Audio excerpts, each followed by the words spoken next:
ಭಕ್ತಿ ಅನ್ನೋದು ಒಂದು ಜಾತಿ ಧರ್ಮಕ್ಕೆ ಸೀಮಿತ ಆಗಿದೆಯಾ? ನೀವು ಒಂದು ಕಲ್ಲನ್ನು ದೇವರು ಅನ್ಕೋಬೋದು. ನಮ್ಮ ಮನೆಗಳಲ್ಲಿ ಕಾರ್ ತಂದರೂ ಪೂಜೆ ಮಾಡ್ತೀವಿ, ಹೊಸ ಮನೆ ಗೃಹಪ್ರವೇಶಕ್ಕೂ ಪೂಜೆ ಮಾಡ್ತೀವಿ, ಹಸು ತಂದರೂ ಪೂಜೆ ಮಾಡ್ತೀವಿ, ಒಂದು ದೇವಸ್ಥಾನದಲ್ಲಿ ದೇವ್ರು ಇಟ್ಟರು ಪೂಜೆ ಮಾಡ್ತೀವಿ ರೀ. ಅದು ಉದ್ಭವ ಮೂರ್ತಿ ಅಂತೀರಿ ಅಂತ ಬರೀ ಖಾಲಿ ಕಲ್ಲು ತೋರಿಸಿದ್ರು ಪೂಜೆ ಮಾಡ್ತೀವಿ ನಾವು.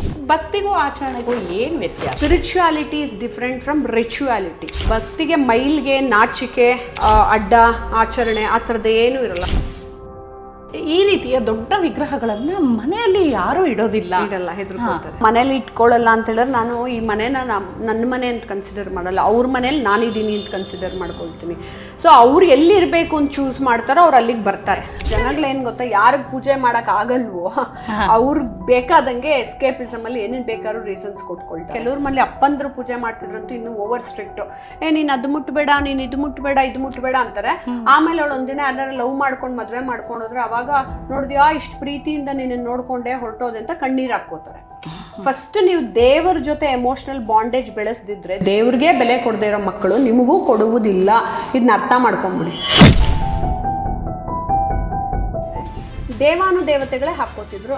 ಮಹಾರಾಜ ಹಾಕೋತಿದ್ರು. ನನಗೆ ಯಾಕೋ ಇದೆಲ್ಲ ತಗೊಳ್ಳೋ, ನಾನೇ ರಾಜ್ಯದ ಮಹಾರಾಜ, ನಾನೇ ಯಾಕೆ ಹಾಕೋಬೇಕು ಅಂತ ಪ್ರಶ್ನೆ ಕೇಳಿದ್ರಾ? ನೋ. ಜ್ಯೋತಿಷ್ ಶಾಸ್ತ್ರವನ್ನು ನಂಬುತ್ತೀರಾ ಅಂದ್ರೆ ನಂಬಬೇಕು ಪೂರ್ತಿ. ಇದು ನಮ್ಮ ಶಂಕರಾಚಾರ್ಯರು. ಹೌದು. ಅದು ಶೃಂಗೇರಿನಲ್ಲಿ ಹಾವು ಕಪ್ಪೆ ಮಗು ಹಾಕಬೇಕಾದ್ರೆ ಹಾವು ಕಪ್ಪೆನ ತಿಂದೆ ಅದಕ್ಕೆ ಹೆಡೆ ಸಪೋರ್ಟ್ ಮಾಡುತ್ತೆ. ಅದಕ್ಕೆ ಶೃಂಗೇರಿ ಶಾರದಾ ದೇವಿನ ನೋಡಿ, ಮೇಲ್ ಶಾರದಾ ದೇವಿ ಅಲ್ಲಿ ನೆಲೆಸಿರೋ ಕಾನ್ಸೆಪ್ಟನ್ನ ಈ ಪೇಂಟಿಂಗ್ ಅಲ್ಲಿ ಮಾಡಿ. ಸೊ ನಿಮ್ಮ ಮನೆ ಇಲ್ಲಿ ಎಂಟ್ರಿ ಬಂದ ತಕ್ಷಣನೇ ಅದೇ ಗುರುಗಳು ಹೇಗಂದ್ರೆ ಫುಲ್ ನಾವು ಭಕ್ತಿ ಪರವಶರಾಗಬೇಕು, ಆ ರೀತಿ ಸ್ಪಿರಿಚುವಲ್ ಎಂಟ್ರಿ ಅನ್ಬೋದು ಅಲ್ವಾ? ಇದು ಪೇಂಟಿಂಗ್ ತುಂಬಾ ಹಳೇದನ್ಸತ್ತೆ. ಹೌದು. ಅವಾಗ ಜಗದೀಶ್ ಅಂತ ಒಬ್ಬರಿದ್ರು, ಅವಾಗ ಮಾಡಿಸಿದ್ದೆ ನಾ ಇದೇ ಕಾನ್ಸೆಪ್ಟ್ ಅಲ್ಲಿ. ಶಂಕರಾಚಾರ್ಯರು ಇಷ್ಟು ಚೆನ್ನಾಗಿ ಕಾಣಿಸ್ಬೇಕು ಅಂತ ಅವ್ರ ಕಣ್ಣು, ಅವರು ಫಿಸಿಕಲ್. ಓಕೆ. ಸೊ ರೂಪಾ ಅವರೇ, ಈ ದಿನ ಎಲ್ಲ ವಿಷಯಗಳ ಬಗ್ಗೆ ಮಾತಾಡೋಣ. ಬಟ್ ನಮಗೆ ಏನಂದ್ರೆ ನಿಮ್ಮ ಇನಿಷಿಯಲ್ ಡೇಸ್ ಹೇಗಿತ್ತು? ನಿಮ್ಮ ಚೈಲ್ಡ್ಹುಡ್ಡು ಇಷ್ಟೊಂದು ನೀವು ಸ್ಪಿರಿಚುವಲ್ ಆಗಲಿ ಆಲ್ರೌಂಡರ್ ಥರ ಅಂತ ಹೇಳ್ಬೋದು ನಿಮ್ಮನ್ನ. ಸೊ ಇನಿಷಿಯಲ್ ಡೇಸ್ ಇಂದ ಬರೋಣ. ಹೇಗಿತ್ತು ನಿಮ್ಮ ಚೈಲ್ಡ್ಹುಡ್? ಅಂದರೆ ಚೈಲ್ಡ್ಹುಡ್ ಕಷ್ಟದಲ್ಲೇ ಇತ್ತು. ಬಟ್ ಆ ಕಷ್ಟದಲ್ಲೇ ನನಗೆ ಚಿಕ್ಕ ವಯಸ್ಸಿಂದ ಒಂದು ವಿಷನ್ ಇತ್ತು. ನಾನು ಇವ್ರ ಥರ ಆಗಬಾರ್ದು, ಅವ್ರ ಥರ ಆಗಬಾರ್ದು ಅಂದ್ಕೊಂಡೆ. ಸಮಾಜದಲ್ಲಿ ನಾನು ಬೇರೆಯವ್ರ ಥರ ಇರಬೇಕು ಅಂತ ನಾನು ಜ್ಞಾನಕ್ಕೆ ಇಂಪಾರ್ಟೆನ್ಸ್ ಕೊಡ್ತಾ ಹೋದೆ. ಬಟ್ ಸ್ಕೂಲಲ್ಲಿ ನಾನೇನು ತುಂಬ ಫಸ್ಟ್ ರ್ಯಾಂಕ್ ಹೋಲ್ಡರು ಮುಂದೆ ಕೂತ್ಕೊಳ್ತಿದ್ದೆ ಅಂತಲ್ಲ. ನಾನು ಅಮ್ಮನೇ ಟೀಚರ್ ಆದ್ರೂ ಹೆದರ್ಕೊಂಡು ಹಿಂದೆ ಕೂತಿರ್ತಿದ್ವಿ ನಾವು. ನಮ್ಮಮ್ಮ ಗೌರ್ಮೆಂಟ್ ಟೀಚರು. ನಮ್ಮನ್ನೆಲ್ಲಿ ಎಬ್ಬಿಸ್ಬಿಟ್ಟು ಪ್ರಶ್ನೆ ಕೇಳಿಬಿಡ್ತಾರೋ ಅಂತ ಅಂದ್ಬಿಟ್ಟು ಹಿಂದೆ ಕೂತ್ಕೋತಿದ್ವಿ. ಬಟ್ ಸಾಮಾನ್ಯ ಕನ್ನಡ ಹಿಂದಿ ಎಲ್ಲದರಲ್ಲೂ ಔಟ್ ತೆಗಿತಾ ಇದ್ದೆ. ಆಮೇಲೆ ಅನೇಕ ಈ ಡಿಬೇಟು ಪ್ರಬಂಧಗಳನ್ನ ಬರೆಯೋದು ಅದೆಲ್ಲ ಕೊಟ್ಟಾಗ ತುಂಬ ಚೆನ್ನಾಗಿ ಬರೀತಿದ್ದೆ. ಆವಾಗ ಚಿಕ್ಕ ವಯಸ್ಸಿಂದನೇ ಒಂಥರ ಓದೋದು ಪಠ್ಯಪುಸ್ತಕನೇ ಓದಬೇಕು ಅಂತಲ್ಲ, ಜೀವನ ಓದ್ಕೊಂಡು ಬಂದೆ. ಬಟ್ ನೀವು ಬ್ಯಾಕ್ ಬೆಂಚರಾ? ನೀವು ಹೇಳೋ ರೀತಿ ಹಾಗೆ ಇದೆ. ಅಂದ್ರೆ ಆ ರೀತಿ ನೀವು ಎಜುಕೇಶನ್ಗೆ ಸ್ವಲ್ಪ ತೀರಾ ಒತ್ತು ಕೊಟ್ಟಂಗೆ ಕಾಣಿಸ್ಲಿಲ್ಲ. ಬಟ್ ಸ್ಟ್ಯಾಂಡರ್ಡ್ ತನಕ ಹೇಗೆ ಈ ಜ್ಞಾನ, ಈ ಬೆಳಕು ಅಲ್ಲ ಇವಾಗ ಕೊಡ್ತಾ ಹೋದೆ. ನಾನು ಏನು ಗೊತ್ತಾ, 10th ಸ್ಟ್ಯಾಂಡರ್ಡ್ ತನಕ ನನಗೆ ಜೀವನದ ಕಷ್ಟಗಳೇ ಜೀವನದ ಪಾಠ ಕಲಿಸ್ತಾ ಹೋಯ್ತಲ್ವಾ. ಆ ಪಾಠ ಕಲಿತು ಇಲ್ಲ ನಾನು ಓದಲೇಬೇಕು. ಸಮಾಜದಲ್ಲಿ ಓದೋದು, ಇವಾಗ ನನಗೆ ಎಷ್ಟೇ ಜ್ಞಾನ ಇದ್ರೂ ಕೂಡ ನಿಮಗೆ paper certificate is also important. So ಅದಕ್ಕೆ ನಾನು ಡಬಲ್ ಮಾಸ್ಟರ್ ಡಿಗ್ರಿ ಮಾಡಿಕೊಂಡ್ರೆ, ಡಬಲ್ ಡಾಕ್ಟ್ರೇಟ್ ಮಾಡಿಕೊಂಡೆ. ನಿಲ್ಲಿಸಲಿಲ್ಲ, ಓದೋದು ಹೋಗ್ತಾನೆ ಇತ್ತು. ನನಗೇನೋ ಒಂದು ಕೆಲಸ ಸಿಕ್ತು, ಸಾಕು ಬಿಡು ನಾನು ಓದೋದು ನಿಲ್ಲಿಸ್ಬಿಡೋಣ, ದುಡ್ಡಿದ್ರೆ ಜೀವನ ಆಗತ್ತೆ ಅಂತ ಅನ್ನೋದಕ್ಕೆ ಒಂದು ಚೌಕಟ್ಟು ಹಾಕ್ಕೊಳ್ಳಿಲ್ಲ. ಎಲ್ಲ ಕಡೆ ಡ್ಯಾನ್ಸ್ ಪ್ರೋಗ್ರಾಮ್ಸ್ ಕೊಡ್ತಾಯಿದ್ವಿ. ನನ್ನದೇ ಒಂದು ತಂಡಗಳನ್ನೆಲ್ಲ ಕಟ್ಕೊಂಡು ನಾನು ಪ್ರೋಗ್ರಾಮ್ಸ್ಗೆಲ್ಲ ಹೋಗ್ತಾಯಿದ್ದೆ. ಆಮೇಲೆ ಅಮೇರಿಕಾಗೂ ಹೋಗಿದ್ದೆ ಪ್ರೋಗ್ರಾಮ್ ಮಾಡೋಕ್ಕೆ. ಆವಾಗ ನನಗೆ ನಾಗಾಭರಣ ಸಾರು ಮಹಾಮಾಯಿ ಅನ್ನೋ ಸೀರಿಯಲ್ಲಿ ದೇವಿ ಪಾತ್ರ ಮಾಡೋದಕ್ಕೆ ಇನ್ವೈಟ್ ಮಾಡಿದ್ರು. ನಾನು ಮೊದಲಿಂದ ಲಲಿತಾ ಪರಮೇಶ್ವರಿ ಪೂಜೆ ಮಾಡ್ಕೊಂಬಂದವಳು. ಸೊ ದೇವಿ ಪಾತ್ರ ಖಂಡಿತ ಮಾಡ್ತೀನಿ ಅಂತ ಮಾಡಿದ್ಮೇಲೆ ಅದೊಂಥರ ಫೇಮಸ್ ಆಗ್ತಾ ಹೋಯ್ತು. ಎಲ್ಲರ ಮನೇಲೂ ಮಹಾಮಾಯೆ ಅದೇ ಹಾಡನ್ನು ನೋಡ್ತಿದ್ರು. ಪಾತ್ರನೇ ದೇವಿದು. ನಾ ಆಸೆ ಪಟ್ಟು ಮಾಡಿದಂಥದ್ದು. ಅದಾದಮೇಲೆ ನನಗೆ ಫಿಲಮ್ಗೆ, ದಾಟು ಫಿಲಮ್ಗೆ ಆ್ಯಕ್ಟ್ ಮಾಡೋ ಅವಕಾಶ ಬಂತು. ಅದಾದಮೇಲೆ ಆ ಫಿಲಮ್ನ ನಾನೇ ಪ್ರೊಡ್ಯೂಸ್ ಮಾಡೋ ಹಾಗಾಯಿತು. ಸೊ ಹಾಗೆ ನನ್ನ ಆ್ಯಕ್ಟಿಂಗ್ ಜರ್ನಿ ಶುರು ಆಯಿತು. ಬಟ್ ನಾನು ಆ್ಯಕ್ಟಿಂಗ್ ಅಂತ ಪೂರ್ತಿ ತೊಗೊಂಡು ಆ್ಯಕ್ಟಿಂಗ್ ಮಾಡೋಕ್ಕೆ ಹೋಗಲಿಲ್ಲ. ತುಂಬ ಫಿಲಮ್ಸ್ ಆಫರ್ ಬಂದ್ರು ಕಾಲೇಜ್ ಟೈಮಲ್ಲಿ. ನನಗೆ ನನ್ನ ಬ್ರೈನ್ ಉಪಯೋಗಿಸ್ಬೇಕು ದ್ಯಾನ್ ಮೈ ಬ್ಯೂಟಿ ಅನ್ನೋದು ನನ್ನ ತಲೆಯಲ್ಲಿ ಯಾವಾಗಲೂ ಇತ್ತು. ನಾನು ಡೈರೆಕ್ಟ್ರೇ ಆಗಬೇಕು ಅಂತ. ಆಲ್ರೆಡಿ ಬ್ಯೂಟಿ ವಿತ್ ಬ್ರೈನ್ ಇದ್ರಿ ನೀವು. ಇದ್ರೂ ನನಗೆ ಡೈರೆಕ್ಟರ್ ಆಗಬೇಕು ಅನ್ನೋದು ಆಸೆ ಇತ್ತು. ಸೊ ರೂಪಾ ಅವರೇ, ಮಾಡರ್ನ್ ಆಧ್ಯಾತ್ಮ ನೋಡಿ ಬುಕ್ ಕವರ್ ಪೇಜ್ ನೋಡಿದ ತಕ್ಷಣನೇ ಓದಬೇಕು ಅನ್ಸತ್ತೆ. ಸೊ ನಿಮಗೆ ಸಾಹಿತ್ಯ ಆಸಕ್ತಿ ನಿಮಗೆ ಮುಂಚೆಯಿಂದನೇ ಇತ್ತು, ರೈಟ್? ನೀವು ಬರಿತಾ ಇದ್ರಿ ಆಗಿದ್ದಾನೆ ಅಂತ ಹೇಳಿದ್ರಿ ಸ್ಕೂಲು ಕಾಲೇಜ್ ಲೆವೆಲಲ್ಲೇ. ಸೊ ಈಗ ಬುಕ್ಗಳು ಈಗ ಬಹಳಷ್ಟು ಪುಸ್ತಕಗಳನ್ನ ಬರೆದಿದ್ದೀರಾ. ನಿಮಗೆ ಆದಂತ ಯಾವ್ದಾದ್ರು ಫೇವ್ರೆಟ್ ಪುಸ್ತಕಗಳು ಆ ಥರ ಏನಾದರೂ ಇದೆಯಾ, ಇನ್ಸ್ಪೈರ್ ಮಾಡಿದಂಥ ಪುಸ್ತಕಗಳು? ಅಫ್ಕೋರ್ಸ್ ನಾನು ಮೊದಲಿಂದ ಬರೀತಿದ್ದೆ ಅಂದರೆ ಸುಮ್ಮನೆ ಸ್ಕೂಲಲ್ಲಿ ಬರೀತಿದ್ದೆ. ಬಟ್ ಆಮೇಲೆ ಹೋಗ್ತಾ ಹೋಗ್ತಾ ನಾನು ಏನು ಮಾತಾಡ್ತಿದ್ನೋ ಟಿ ವಿಲಿ ಸ್ಪೀಚ್ ಕೊಡ್ತಿದ್ನೋ ಆವಾಗ ನಂಗೆ ಮಹಾಬಲ ಭಟ್ರು ಮತ್ತು ಎಸ್ಪೆಷಲಿ ರವಿ ಹೆಗಡೆ ಸರು ಬರೀಲೇಬೇಕು ಅಂತ ಬರ್ಸಿಸಿದ್ರು, ನೀವು ಇದನ್ನು ಬರೀತಾ ಹೋಗಿ ನ್ಯೂಸ್ ಪೇಪರ್ಗೆ ಅಂತ. ಆವಾಗಿಂದ ಎಲ್ಲರೂ ಇಷ್ಟಪಡೋಕ್ಕೆ ಶುರು ಮಾಡಿದ್ರು, ಇನ್ಕ್ಲೂಡಿಂಗ್ ವಿಶ್ವೇಶ್ವರ ಭಟ್ರು. ನಂದು ಎಲ್ಲ ಮಾಡರ್ನ್ ಅಧ್ಯಾತ್ಮ ಕಾಲಮ್ ಓದ್ಬಿಟ್ಟು ನನಗೆ ಫೋನ್ ಮಾಡೋರು, ತುಂಬ ಚೆನ್ನಾಗಿ ಬರ್ದಿದ್ಯಾ, ಪೀಪಲ್ ಶುಡಂಟ್ ಮಿಸ್. ಆ್ಯಕ್ಚುಲಿ ಇದನ್ನು ರಿಲೀಸ್ ಮಾಡಿದ್ದೆ ವಿಶ್ವೇಶ್ವರ ಭಟ್ರು, ರವಿ ಹೆಗಡೆ ಸರು ಅವರೆಲ್ಲ ಬಂದು ರಿಲೀಸ್ ಮಾಡಿಕೊಟ್ರು ನನಗೆ ಫಸ್ಟ್ ಪುಸ್ತಕ. ಬಹಳಷ್ಟು ನಿಮಗೆ ಪ್ರಶಂಸೆ ಸುರಿಮಳೆ ಆಗಿತ್ತು ಆ ಟೈಮಲ್ಲಿ. ಹಾಗಾದರೆ ಅದೇ ನಾನು ಫಿಲಾಸಫಿನ ಸುಲಭವಾದ ರೀತಿಯಲ್ಲಿ ಮನುಷ್ಯನಿಗೆ ಜೀವನಕ್ಕೆ ಮುಟ್ಟೋ ರೀತಿಯಲ್ಲಿ ಪಾಸಿಟಿವ್ ಆಗಿ ಹೇಳ್ತಾ ಹೋದ್ನಲ್ಲ, ಅದೆಲ್ಲ ಜನರಿಗೂ ಇಷ್ಟ ಆಗ್ತಾ ಹೋಗುತ್ತೆ. ಆ ಥಾಟ್ ಪ್ರೊವೋಕಿಂಗ್ ಅಂತ ಅಷ್ಟೇ, ಒಂದು ಪ್ರಶ್ನೆ ಎಬ್ಬಿಸ್ಬಿಟ್ಟು ಬಿಟ್ಬಿಡ್ಬೇಕು. ಅದೇ ಫಿಲಾಸಫಿದು. ಬ್ರಹ್ಮಸೂತ್ರಗಳನ್ನ ನೀವು ತೊಗೊಂಡ್ರೆ ಅಥಾತೋ ಬ್ರಹ್ಮ ಜಿಜ್ಞಾಸಹ ಅಂತ ಫಸ್ಟ್ ನಿನಗೆ ಕ್ವೆಶ್ಚನ್ನ, ಬ್ರಹ್ಮ ಯಾರು, ಬ್ರಹ್ಮನ್ ಯಾರು ಅಂದರೆ ಚತುರ್ಮುಖ ಬ್ರಹ್ಮ ಅಲ್ಲ, ಬ್ರಹ್ಮನ್ ಅಂತ ಎಲ್ಲವನ್ನು ಸೃಷ್ಟಿ ಮಾಡೋದು ಯಾರು ಅನ್ನೋದು ಫಸ್ಟ್ ಒಂದು ಕ್ವೆಶ್ಚನ್ ಮಾರ್ಕ್ ನಿಮ್ಮ ತಲೆಯಲ್ಲಿ ಹುಳ ಬಿಟ್ಕೋಬೇಕು. ಕಿಂ ಕಾರಣಂ ಬ್ರಹ್ಮ ಕುತಃ ಸ್ಮಜಾತಃ ಅಂದರೆ ನಾನು ಯಾರು, ಹೂ am I, why am I existing, ನಾನು ಯಾರು, ನಾನು ಯಾಕೆ ರೂಪಾಯರಾಗೆ ಹುಟ್ಟಿದೆ, ನೀವು ಯಾಕೆ ನಿಮ್ಮ ಮನೇಲಿ ಹುಟ್ಟಿದ್ರಿ, ಅವ್ರು ಯಾಕೆ ಅವ್ರ ಮನೇಲಿ ಹುಟ್ಟಿದ್ರು ಅಂತ ಈ ಪ್ರಶ್ನೆ ಫಸ್ಟ್ ನಿಮ್ಮ ಮನೇಲಿ ಮನಸ್ಸಲ್ಲಿ ಹುಟ್ಟಬೇಕು. ಸೊ ಆ ಪ್ರಶ್ನೆನ ಹುಟ್ಟಿಸೋ ಅಂಥದ್ದೇ ನಂದಿನ ಅನೇಕ ಈ ಇದರಲ್ಲಿ ಬರ್ದಾಗ್ಲೂ ಅಷ್ಟೇ.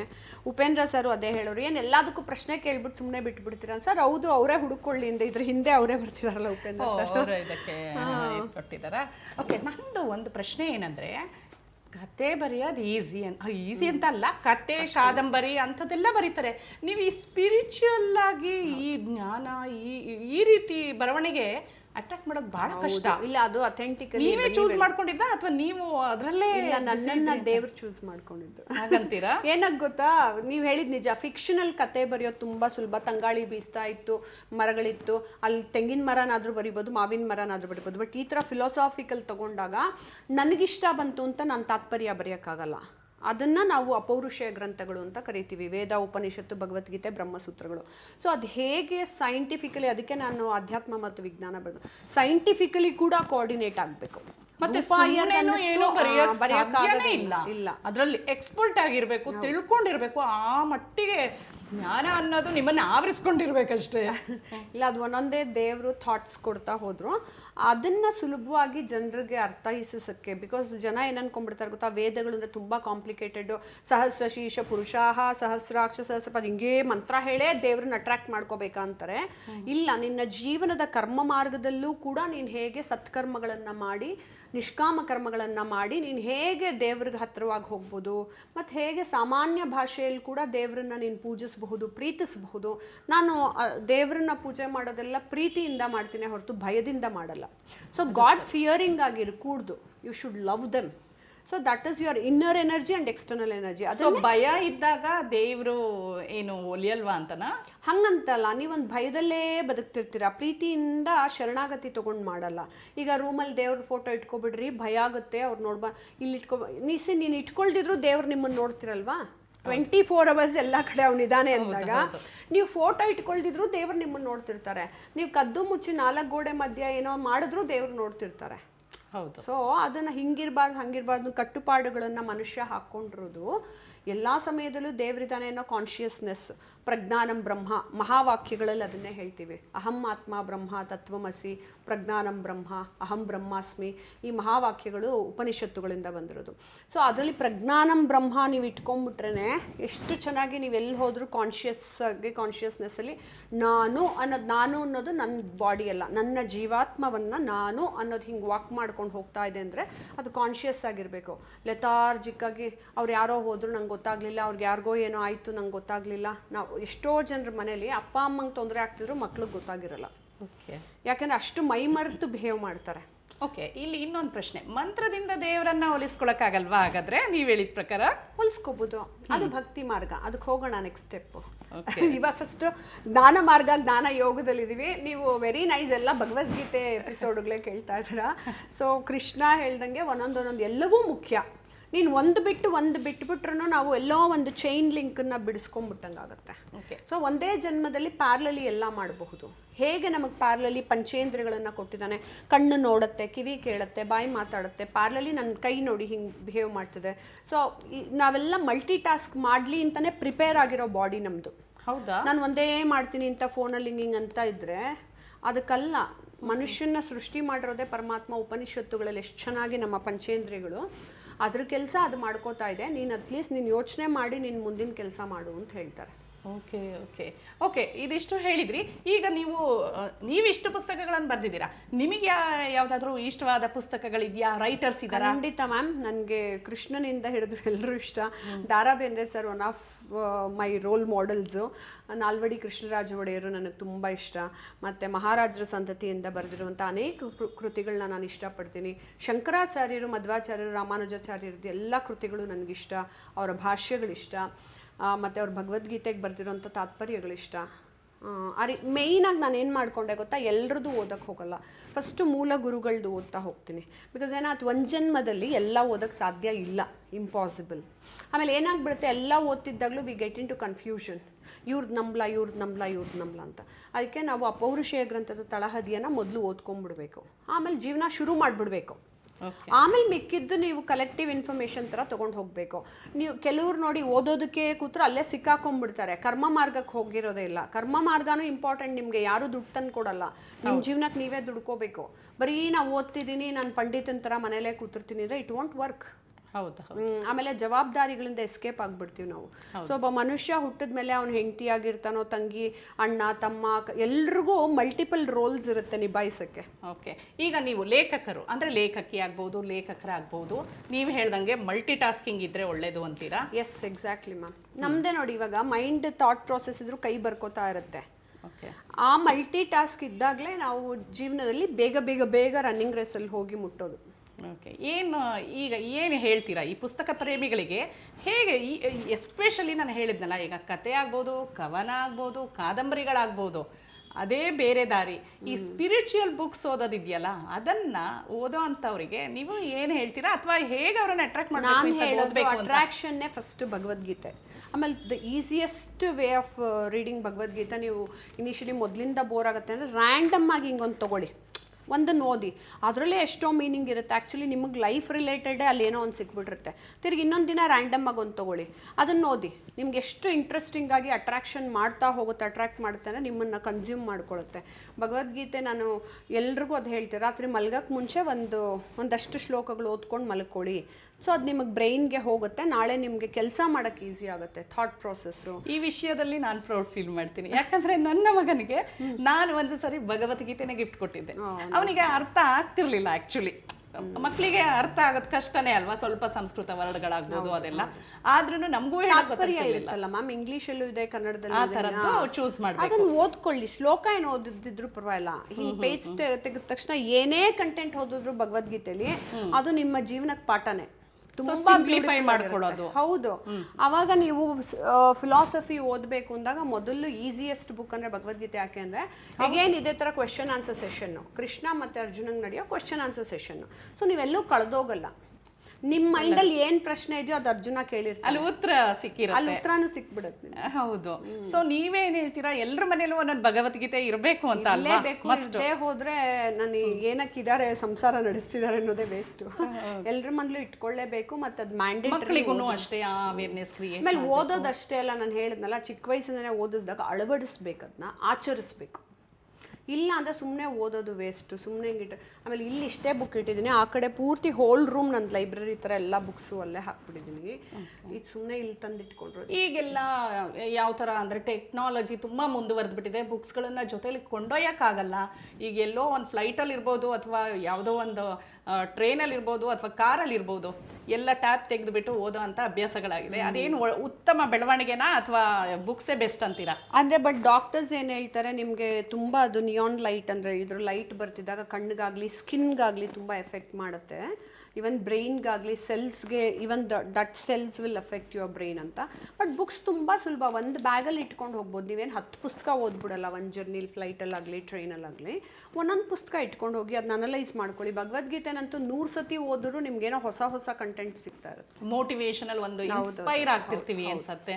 ಎಲ್ಲ ಡೌಟ್ಸ್ಗಳಿಗೂ ಅಲ್ಲಿ ಒಂದು ಪರಿಹಾರ ಅನ್ನೋದು ಸಿಗ್ತಾ ಇರುತ್ತೆ ಅನ್ಸುತ್ತೆ.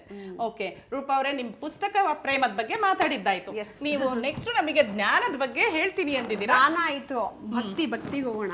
ಭಕ್ತಿಗೆ ಹೋಗೋದಾ? ಬನ್ನಿ ಹಾಗಾದ್ರೆ. ರೂಪಾ ಅವರೇ, ಭಕ್ತಿ ಮಾರ್ಗ ಅಂದ್ರಿ. ಕರೆಕ್ಟ್. ನಾವು ನಿಮ್ಮ ಭಕ್ತಿ ಮಾರ್ಗದಲ್ಲಿ ಬಂದಿದೀವಿ, ತಲ್ಲೀನರಾಗಿದ್ದೀವಿ. ನೀವೇ ಹೇಳಬೇಕು ಈ ಭಕ್ತಿ ಮಾರ್ಗಕ್ಕೆ ನಿಮ್ಮನ್ನ ಬನ್ನಿ ಅಂತ ಧನ್ಯವಾದ. ಸೊ ಈ ಭಕ್ತಿ ಮಾರ್ಗ ಚೂಸ್ ಮಾಡಿದ್ದು ಹೇಗೆ, ಏನಕ್ಕೆ? ಇಲ್ಲಿ ನೋಡಿ, ಇದೆಲ್ಲ ವಿಗ್ರಹಗಳಾಗ್ಲಿ ಇದೆಲ್ಲ ತುಂಬಾ ಈಸಿ ಅಲ್ಲ, ಸುಲಭ ಅಲ್ಲ ಇದು ಎಲ್ಲರೂ ಮನೇಲಿ ಇಟ್ಕೊಳ್ಳೋ ಅಂಥದ್ದು. ಈ ವೆಂಕಟೇಶ್, ಇದು ನನ್ನ ಹಸ್ಬೆಂಡ್ ವ್ಯಾಲೆಂಟೈನ್ಸ್ ಡೇಗೆ ನನಗೆ ಪ್ರೆಸೆಂಟ್ ಮಾಡಿದ್ದು. ನಂಗೆ ತಿರುಪತಿ ಶ್ರೀನಿವಾಸ ತುಂಬ ಇಷ್ಟ ಅಂತ. ನಾವಾಗಲೂ ಹೇಳ್ತಿರ್ತೀನಿ, ತಿರುಪತಿ ಶ್ರೀನಿವಾಸನೇ ನನ್ನ ಮೊದಲನೇ ಗಂಡ ಅಂತ.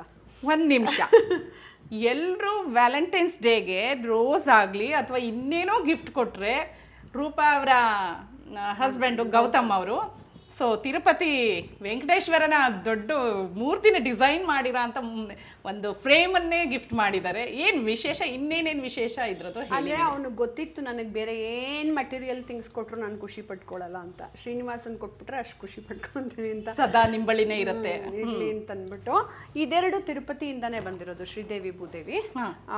ಸಾಲಿಗ್ರಾಮ ಶಿಲೆದು. ಅದು ಅವ್ರು ಯಾವುದೋ ದೇವಸ್ಥಾನಕ್ಕೆ ಅಂತ ಮಾಡಿಟ್ಟಿದ್ರು. ಆ ದೇವಸ್ಥಾನದವ್ರು ತೊಗೊಂಡು ಹೋಗಲಿಲ್ಲ ಅಂತ ಪಾಪ ನನಗೆ ಲೆಟ್ರ್ ಬರ್ಕೊಟ್ಟು ಶ್ರೀದೇವಿ ಭೂದೇವಿಯನ್ನು ದಾನವನ್ನಾಗಿ ಕೊಡುತ್ತೇವೆ ಅಂತ ನನಗೆ ಫಾರ್ಮಲಿ ಕೊಟ್ಟರು. ಸೊ ನಾನು ಅದನ್ನ ಇದಕ್ಕೆ ಧಾನ್ಯ ದಿವಸ, ಜಲ ದಿವಸ ಎಲ್ಲ ಮಾಡಿದ್ದಾರೆ. ನಂಗೆ ಚಿಕ್ಕ ವಯಸ್ಸಿಂದ ಒಂದು ಆಸೆ ಇದೆ, ದೇವಸ್ಥಾನ ಕಟ್ಟಿಸ್ಬೇಕು ಶ್ರೀನಿವಾಸಂದೊಂದು. ಸೊ ಅವರಿಬ್ಬರು ಬಂದ್ಬಿಟ್ರು ಆಲ್ರೆಡಿ. ಇವಾಗ ನಾರಾಯಣ ಬರಬೇಕು, ಶ್ರೀನಿವಾಸ ವೆಯ್ಟ್ ಮಾಡ್ತಿದ್ದೀರಾ? ಅದು ಅವನೇ ಮಾಡಿಸ್ಕೋತಾರೆ. ಓಕೆ, ಏನಂದರೆ ನಂದೊಂದು ಪ್ರಶ್ನೆ, ಸಾಮಾನ್ಯವಾದ ಪ್ರಶ್ನೆ. ನೋಡಿ, ಈ ರೀತಿಯ ದೊಡ್ಡ ವಿಗ್ರಹಗಳನ್ನ ಮನೆಯಲ್ಲಿ ಯಾರೂ ಇಡೋದಿಲ್ಲ, ಹೆದರ್ಕೊಳ್ತಾರೆ. ಇದು ನಂದು ಕಾಮನ್ ಪ್ರಶ್ನೆ ಅದು. ಸೊ ನೀವು ಮನೆಯಲ್ಲಿ ಇಟ್ಟಿದ್ದೀರಾ, ಅದಕ್ಕೆ ಅಗತ್ಯ ಇರೋ ಅಂಥದ್ದು, ಅದಕ್ಕೆ ಒಂದಿಷ್ಟು ವಿಧಿವಿಧಾನಗಳೆಲ್ಲ ಇರುತ್ತೆ ಅಂತೀರಾ, ಅದೆಲ್ಲ ನೀವು ಫಾಲೋ ಮಾಡ್ತೀರಾ? Yes ma'am. ಮೊದಲನೇದಾಗಿ ಏನು ಗೊತ್ತಾ, ಮನೇಲಿ ಇಟ್ಕೊಳ್ಳಲ್ಲ ಅಂತ ಹೇಳಿದ್ರೆ ನಾನು ಈ ಮನೇನ ನನ್ನ ಮನೆ ಅಂತ ಕನ್ಸಿಡರ್ ಮಾಡಲ್ಲ. ಅವ್ರ ಮನೇಲಿ ನಾನಿದ್ದೀನಿ ಅಂತ ಕನ್ಸಿಡರ್ ಮಾಡ್ಕೊಳ್ತೀನಿ. ಸೊ ಅವ್ರು ಎಲ್ಲಿರಬೇಕು ಅಂತ ಚೂಸ್ ಮಾಡ್ತಾರೋ ಅವ್ರು ಅಲ್ಲಿಗೆ ಬರ್ತಾರೆ. ಸೊ ಈ ಅಂಗಡೀಲಿ ಹೋಗ್ಬಿಟ್ರಿ ನಂಗೆ ಇದು ಕೊಡಿ ನಾನು ಹಿಂಗೆ ಪಿಕ್ ಮಾಡ್ಕೊಂಬರೋದಲ್ಲ. ದೇವ್ರುಗಳ್ದೆಲ್ಲ ಹೆಂಗೆ ಎನರ್ಜಿ ಅಂದರೆ ಪ್ರಾಣ ಪ್ರತಿಷ್ಠಾಪನೆ ಮಾಡಿ ಅವ್ರಿಗೆ ಆ ಕಳೆ, ಆ ಶಕ್ತಿ, ಆ ಎನರ್ಜಿ ಎಲ್ಲ ಇಲ್ಲಿಗೆ ತಂದ ಮೇಲೆ ನಾವು ಬರೆಸ್ಕೋತೀವಲ್ಲ, ಅದು ಅವರವರೇ ಚೂಸ್ ಮಾಡಿಕೊಂಡು ಒಂದು ವಸ್ತು ಆದ್ರೂ ಬರುತ್ತೆ. ದಟ್ ಇಸ್ ಕಾಲ್ಡ್ ತತ್ವಮಸಿ. ಪ್ರತಿಯೊಂದು ವಸ್ತುವಿನಲ್ಲೂ ಹೇಗೆ ಎನರ್ಜಿ ಇದೆ ಅಂತ ಅನ್ನೋದು. ಸೊ ಭಕ್ತಿ ಅನ್ನೋದನ್ನು ಆಮೇಲೆ ನಾವು ಹೋಗ್ತಾ ಇಂಟ್ರಾಕ್ಷನ್ ಮಾಡ್ತಾ ಒಬ್ಬೊಬ್ಬರ ಜೊತೆನೂ ಆ ಭಕ್ತಿ ಬೆಳ್ಕೊಳ್ತಾ ಹೋಗುತ್ತೆ. ಸೊ ಇವರೆಲ್ಲ ಇಲ್ಲೇ ನೆಲೆಸಿದ್ದಾರೆ ಅಂತೀರಾ? ಅವರಾಗವರೇ ಬಂದು ನೆಲೆಸಿದ್ದಾರೆ. ಓಕೆ, ಈ ದಿನ ನಾವು ಬಂದಿದ್ದೀವಲ್ಲ, ನಮ್ಮನ್ನು ಅವರೇ ಕರೆಸ್ಕೊಂಡಿದ್ದಾರೆ ಅಂತೀರಾ? ಹೌದು ಮ್ಯಾಮ್. ನಮ್ಮ ಮನೆಗೆ ಭಜನೆ ಮಾಡಕ್ ಬಂದ್ರು, ನೀವು ಬಂದ್ರದ್ದು ಎಲ್ರಿಗೂ ನಾನು ಹೇಳ್ತೀನಿ, ಅವರೇ ಕರೆಸ್ಕೊಂಡು ಅವರೇ ಹಾಡು ಹೇಳಿಸ್ಕೋತಾರೆ. ಅವರೇ ನನಗೆ ಜ್ಞಾಪಿಸಿ ಪೂಜೆ ಮಾಡಿಸ್ಕೊಳ್ತಾರೆ. ನಾ ಹೋಮ ಮಾಡಕ್ಕೆ ನಾ ಸೋಂಬೇರಿತನದಿಂದ ಮಲಗಿದ್ರು, no, you have to get up, ಎದ್ದೇಳು ಮಾಡಬೇಕು ನೀನು. ನಾನು ದಕ್ಷಿಣ ಕಾಳಿ ಬಂದಿದ್ದೀನಿ ಅಂದರೆ ನಾನು ಎದ್ದು ಎನರ್ಜಿ ಬರ್ಸ್ಕೊಂಡು ಟಕ ಅಂತ ಮಾಡಬೇಕು. ಸೊ ಅದೆಲ್ಲ ಅವರೇ ಬರೆಸ್ತಾರೆ. ಸೊ ಅದಕ್ಕೆ ನಾ ಮಾಡ್ತೀನಿ ನಂದು ಅನ್ನೋದೇನೂ ಇರಲ್ಲ. ಭಕ್ತಿನೂ ಅಷ್ಟೇ. ನನಗೆ ಚಿಕ್ಕ ವಯಸ್ಸಿಂದ ಹಂಗಿದ್ದಾಗ ಅದು ಕನಕದಾಸರನ್ನೇ ತಗೊಳ್ಳಿ, ಮೀರಾಬಾಯಿನೇ ತಗೊಳ್ಳಿ, ಅಥವಾ ಬೇಡ್ರ ಕಣ್ಣಪ್ಪನೇ ತಗೊಳ್ಳಿ, ಯಾರನ್ನೇ ತೊಗೊಂಡ್ರು ನೀವು, ಅವ್ರಿಗೆಲ್ಲ ಭಕ್ತಿ ಮಾರ್ಗದಲ್ಲಿ ಫಸ್ಟ್ ಇದ್ದರು. ಭಕ್ತಿ ಅನ್ನೋದು ಒಂದು ಬ್ಯೂಟಿಫುಲ್ ಪ್ರೀತಿ, ಶರಣಾಗತಿ ತೊಗೊಂಡ್ಬಿಟ್ಟು ದೇವ್ರಿಗೆ ಅವನದೇ ಎಲ್ಲ, ಅವನಿಗೆ ಎಲ್ಲ ಅರ್ಪಣೆ ಅನ್ನೋದನ್ನ ಬಿಟ್ಬಿಡ್ಬೇಕು. ಅದಾದಮೇಲೆ ಜ್ಞಾನ ಏನಕ್ಕೆ ಅಂತ ಹೇಳಿದ್ರೆ, ನಾನು ಮಾಡ್ತಿರೋ ಭಕ್ತಿ ಕರೆಕ್ಟಾಗಿದೆಯಾ ಅಂತ ಅರ್ಥ ಮಾಡ್ಕೊಳ್ಳೋದಕ್ಕೆ, ಮತ್ತು ನನ್ನ ಜೀವನದ ನಡವಳಿಕೆಗಳು ಕರೆಕ್ಟಾಗಿದೆಯಾ ಅನ್ನೋದಕ್ಕೆ ಜ್ಞಾನ ಮಾರ್ಗ ಇಂಪಾರ್ಟೆಂಟ್ ಆಗುತ್ತೆ.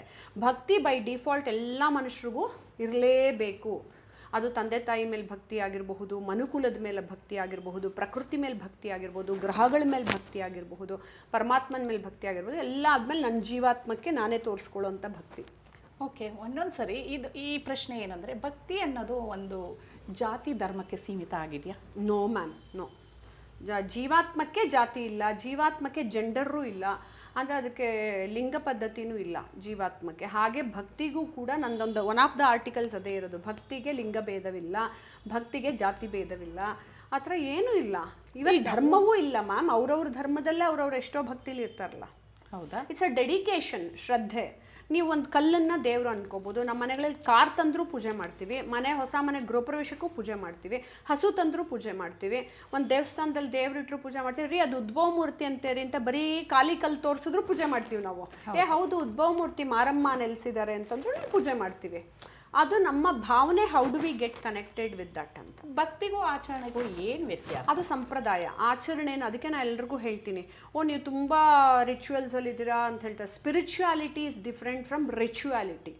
ನೀವು ಆಚರಣೆಗಳನ್ನು ಮಾಡೋದು ರಿಚುವಲ್ಸು, ಅದರಲ್ಲಿ ಪದ್ಧತಿಗಳು ಬದಲಾಗುತ್ತೆ.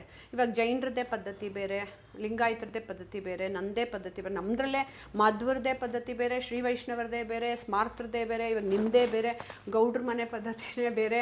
ಎಲ್ಲರೂ ಗೌಡ್ರಲ್ಲೇ ಒಂದು 10 ಥರ ಇರುತ್ತೆ. ಅವ್ರವ್ರದ್ದೇ ಆಚರಣೆಗಳ ಪದ್ಧತಿ ಬೇರೆ ಇರುತ್ತೆ. ಇವನ್ ನೈವೇದ್ಯ ಮಾಡೋದ್ರಿಂದ ಹಿಡಿದು, ಆರತಿ ಮಾಡೋದ್ರಿಂದ ಹಿಡಿದು, ಮದುವೆ ಮಾಡೋದ್ರಲ್ಲೇ ನೋಡಿ ಪದ್ಧತಿ ಬೇರೆ ಥರ.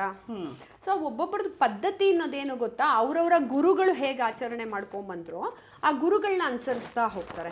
ಬಟ್ ಸ್ಪಿರಿಚುಯಾಲಿಟಿ ಹಂಗಲ್ಲ. ದೇವರ ಭಕ್ತಿಯ ಆಚರಣೆಗೆ ಯಾವುದೇ ರೀತಿ ಪದ್ಧತಿ ಇಲ್ಲ.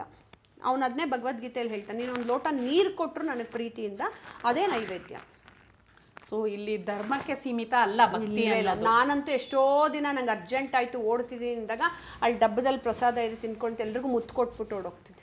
ಅದೇ ಪ್ರಸಾದ ನಾ ಮುತ್ಕೊಡೋದು ನಿಮ್ಗೆಲ್ಲ. ಸೊ ನೀವು ಈ ದೇವರುಗಳ ಜೊತೆ ಲೈವ್ಲಿ ಆಗಿ ನೀವು ಬದುಕ್ತಿದ್ದೀರಾ ಅಂದ್ರೆ ನನ್ನ ಪ್ರೀತಿ. ನಾನು ಅದನ್ನೇ ಹೇಳ, ದೇವ್ರಿಗೆ ನಾ ಹೆದರ್ಕೊಳ್ಳಲ್ಲ. ನಾನು ಇಷ್ಟು ದೊಡ್ಡ ದೊಡ್ಡ ಬೇಕು ಅಂದಿದೆ, ನಾನು ಹಂಗೆ ತಬ್ಕೊಂಡು ಅವ್ರನ್ನ ಮುತ್ಕೊಟ್ಟು ಪ್ರೀತಿ ಮಾಡಬೇಕು ಅಂತ. ಅದು ಭಕ್ತಿಗೆ ಇನ್ನೊಂದು ಹೇಳ, ಭಕ್ತಿಗೆ ಮೈಲ್ಗೆ ನಾಚಿಕೆ ಮತ್ತು ಅಡ್ಡ ಆಚರಣೆ ಆ ಥರದ್ದು ಏನೂ ಇರಲ್ಲ. ನಂದು ಆ ಬಿಯಾಂಡ್ ದಟ್ ಒನ್ನೆಸ್ಗೆ ಹೋದಾಗ ನಾವು ಅದ್ವೈತ ಫಿಲಾಸಫಿನಲ್ಲಿ ನಾನು ಹೆಂಗೆ ಬೇಕಾದ್ರೂ ಮುದ್ದು ಮಾಡ್ಕೋತೀನಿ, ನಾನು ಹೆಂಗೆ ಬೇಕಾದ್ರೂ ಸಾಷ್ಟಾಂಗ ನಮಸ್ಕಾರ ಹಾಕ್ಕೋತೀನಿ. ಅದು ನನ್ನಿಷ್ಟ. ನನ್ನ ಮಧ್ಯ ಬೇರೆ ಭಕ್ತಿ ಅನ್ನೋದು ಈ ದೇವ್ರ ಜೊತೆ ಇರೋ ಒಂದು ಅನುಬಂಧ, ಒಂದು ಫ್ರೆಂಡ್ಶಿಪ್ ಅಂತೀರಾ? Exactly. Friendship beyond friendship connection ಅಲ್ವಾ ಇದು. ಎಷ್ಟೋ ಜನ್ಮಗಳಿಂದ ನನಗೆ ಜೀವಾತ್ಮ ಪರಮಾತ್ಮನಿಗೆ ಹೋಗಿ ಸೇರಬೇಕು. ಆ ಸುಪ್ರೀಂ ಎನರ್ಜಿಯಿಂದ ಒಂದು ಸಣ್ಣ ಎನರ್ಜಿ ನನ್ನೊಳಗಡೆ ಜೀವಾತ್ಮ ಆಗಿ ಬಂದಿದೆ. ಮತ್ತೆ ತಿರ್ಗಾ ಇದೇ ಜೀವಾತ್ಮ ಸುಪ್ರೀಂ ಎನರ್ಜಿಗೆ ಹೋಗುತ್ತೆ. ಓಕೆ, ಈಗ ನಿಮಗೆ ವೆಂಕಟೇಶ್ವರ ಇಷ್ಟ ಅಥವಾ ಇನ್ನ 1-2-3 ದೇವತೆಗಳಾಗ್ಲಿ ದೇವರುಗಳ ಇಷ್ಟ. ಈಗ ಎಕ್ಸಾಂಪಲ್ ನಾನು ಕೇಳ್ತಿದ್ದೀನಿ, ನನಗೆ ಶಿರಡಿ ಸಾಯಿಬಾಬಾ ಇಷ್ಟ, ಸೊ ನಾನು ಈಗ ಕಾಳಿ ಇಷ್ಟ. ಆ ಥರ ಇದ್ದಾಗ ಭಕ್ತಿ ಹೇಗೆ ಡಿಫ್ರೆನ್ಶಿಯೇಟ್ ಮಾಡ್ತೀರಾ ಅಥವಾ ಹೇಗೆ? ಅದು ಇಲ್ಲ ಮ್ಯಾಮ್, ಏನನ್ನ ಇಟ್ಕೊಂಡ್ರು ನೀವು ಭಕ್ತಿ ಒಂದೇ. ನೀವು ಶಿವನಾದರೂ ಪೂಜೆ ಮಾಡಿ, ನಾರಾಯಣ ಆದರೂ ಶಿವಶ್ಚ ನಾರಾಯಣ, ನಾರಾಯಣಶ್ಚ ಶಿವ, ಅಂತರ್ಬಹಿಶ್ಚ ತತ್ಸರ್ವ ನಾರಾಯಣ ವ್ಯಾಪ್ಯ ಸ್ಥಿತಃ. ಅವನು ಎಲ್ಲಿದ್ರು ಎಲ್ಲ ಒಂದೇ ಎನರ್ಜಿ. ಅದಕ್ಕೆ ಇದೇನಾದ್ರು ಮ್ಯಾನಿಫೆಸ್ಟೇಷನ್ ಅಂತೀವಿ. ಬೇರೆ ಬೇರೆ ಬೇರೆ ಬೇರೆ ಬೇರೆ ಅವತಾರಗಳಲ್ಲಿ ಅವನು ಮ್ಯಾನಿಫೆಸ್ಟ್ ಆಗಿರ್ತಾನೆ. ಅದು ಪ್ರಾಣಿಗಳಲ್ಲೂ ಸಹ ನೀವು ಕಾಣಬಹುದು. ಹೌದಾ?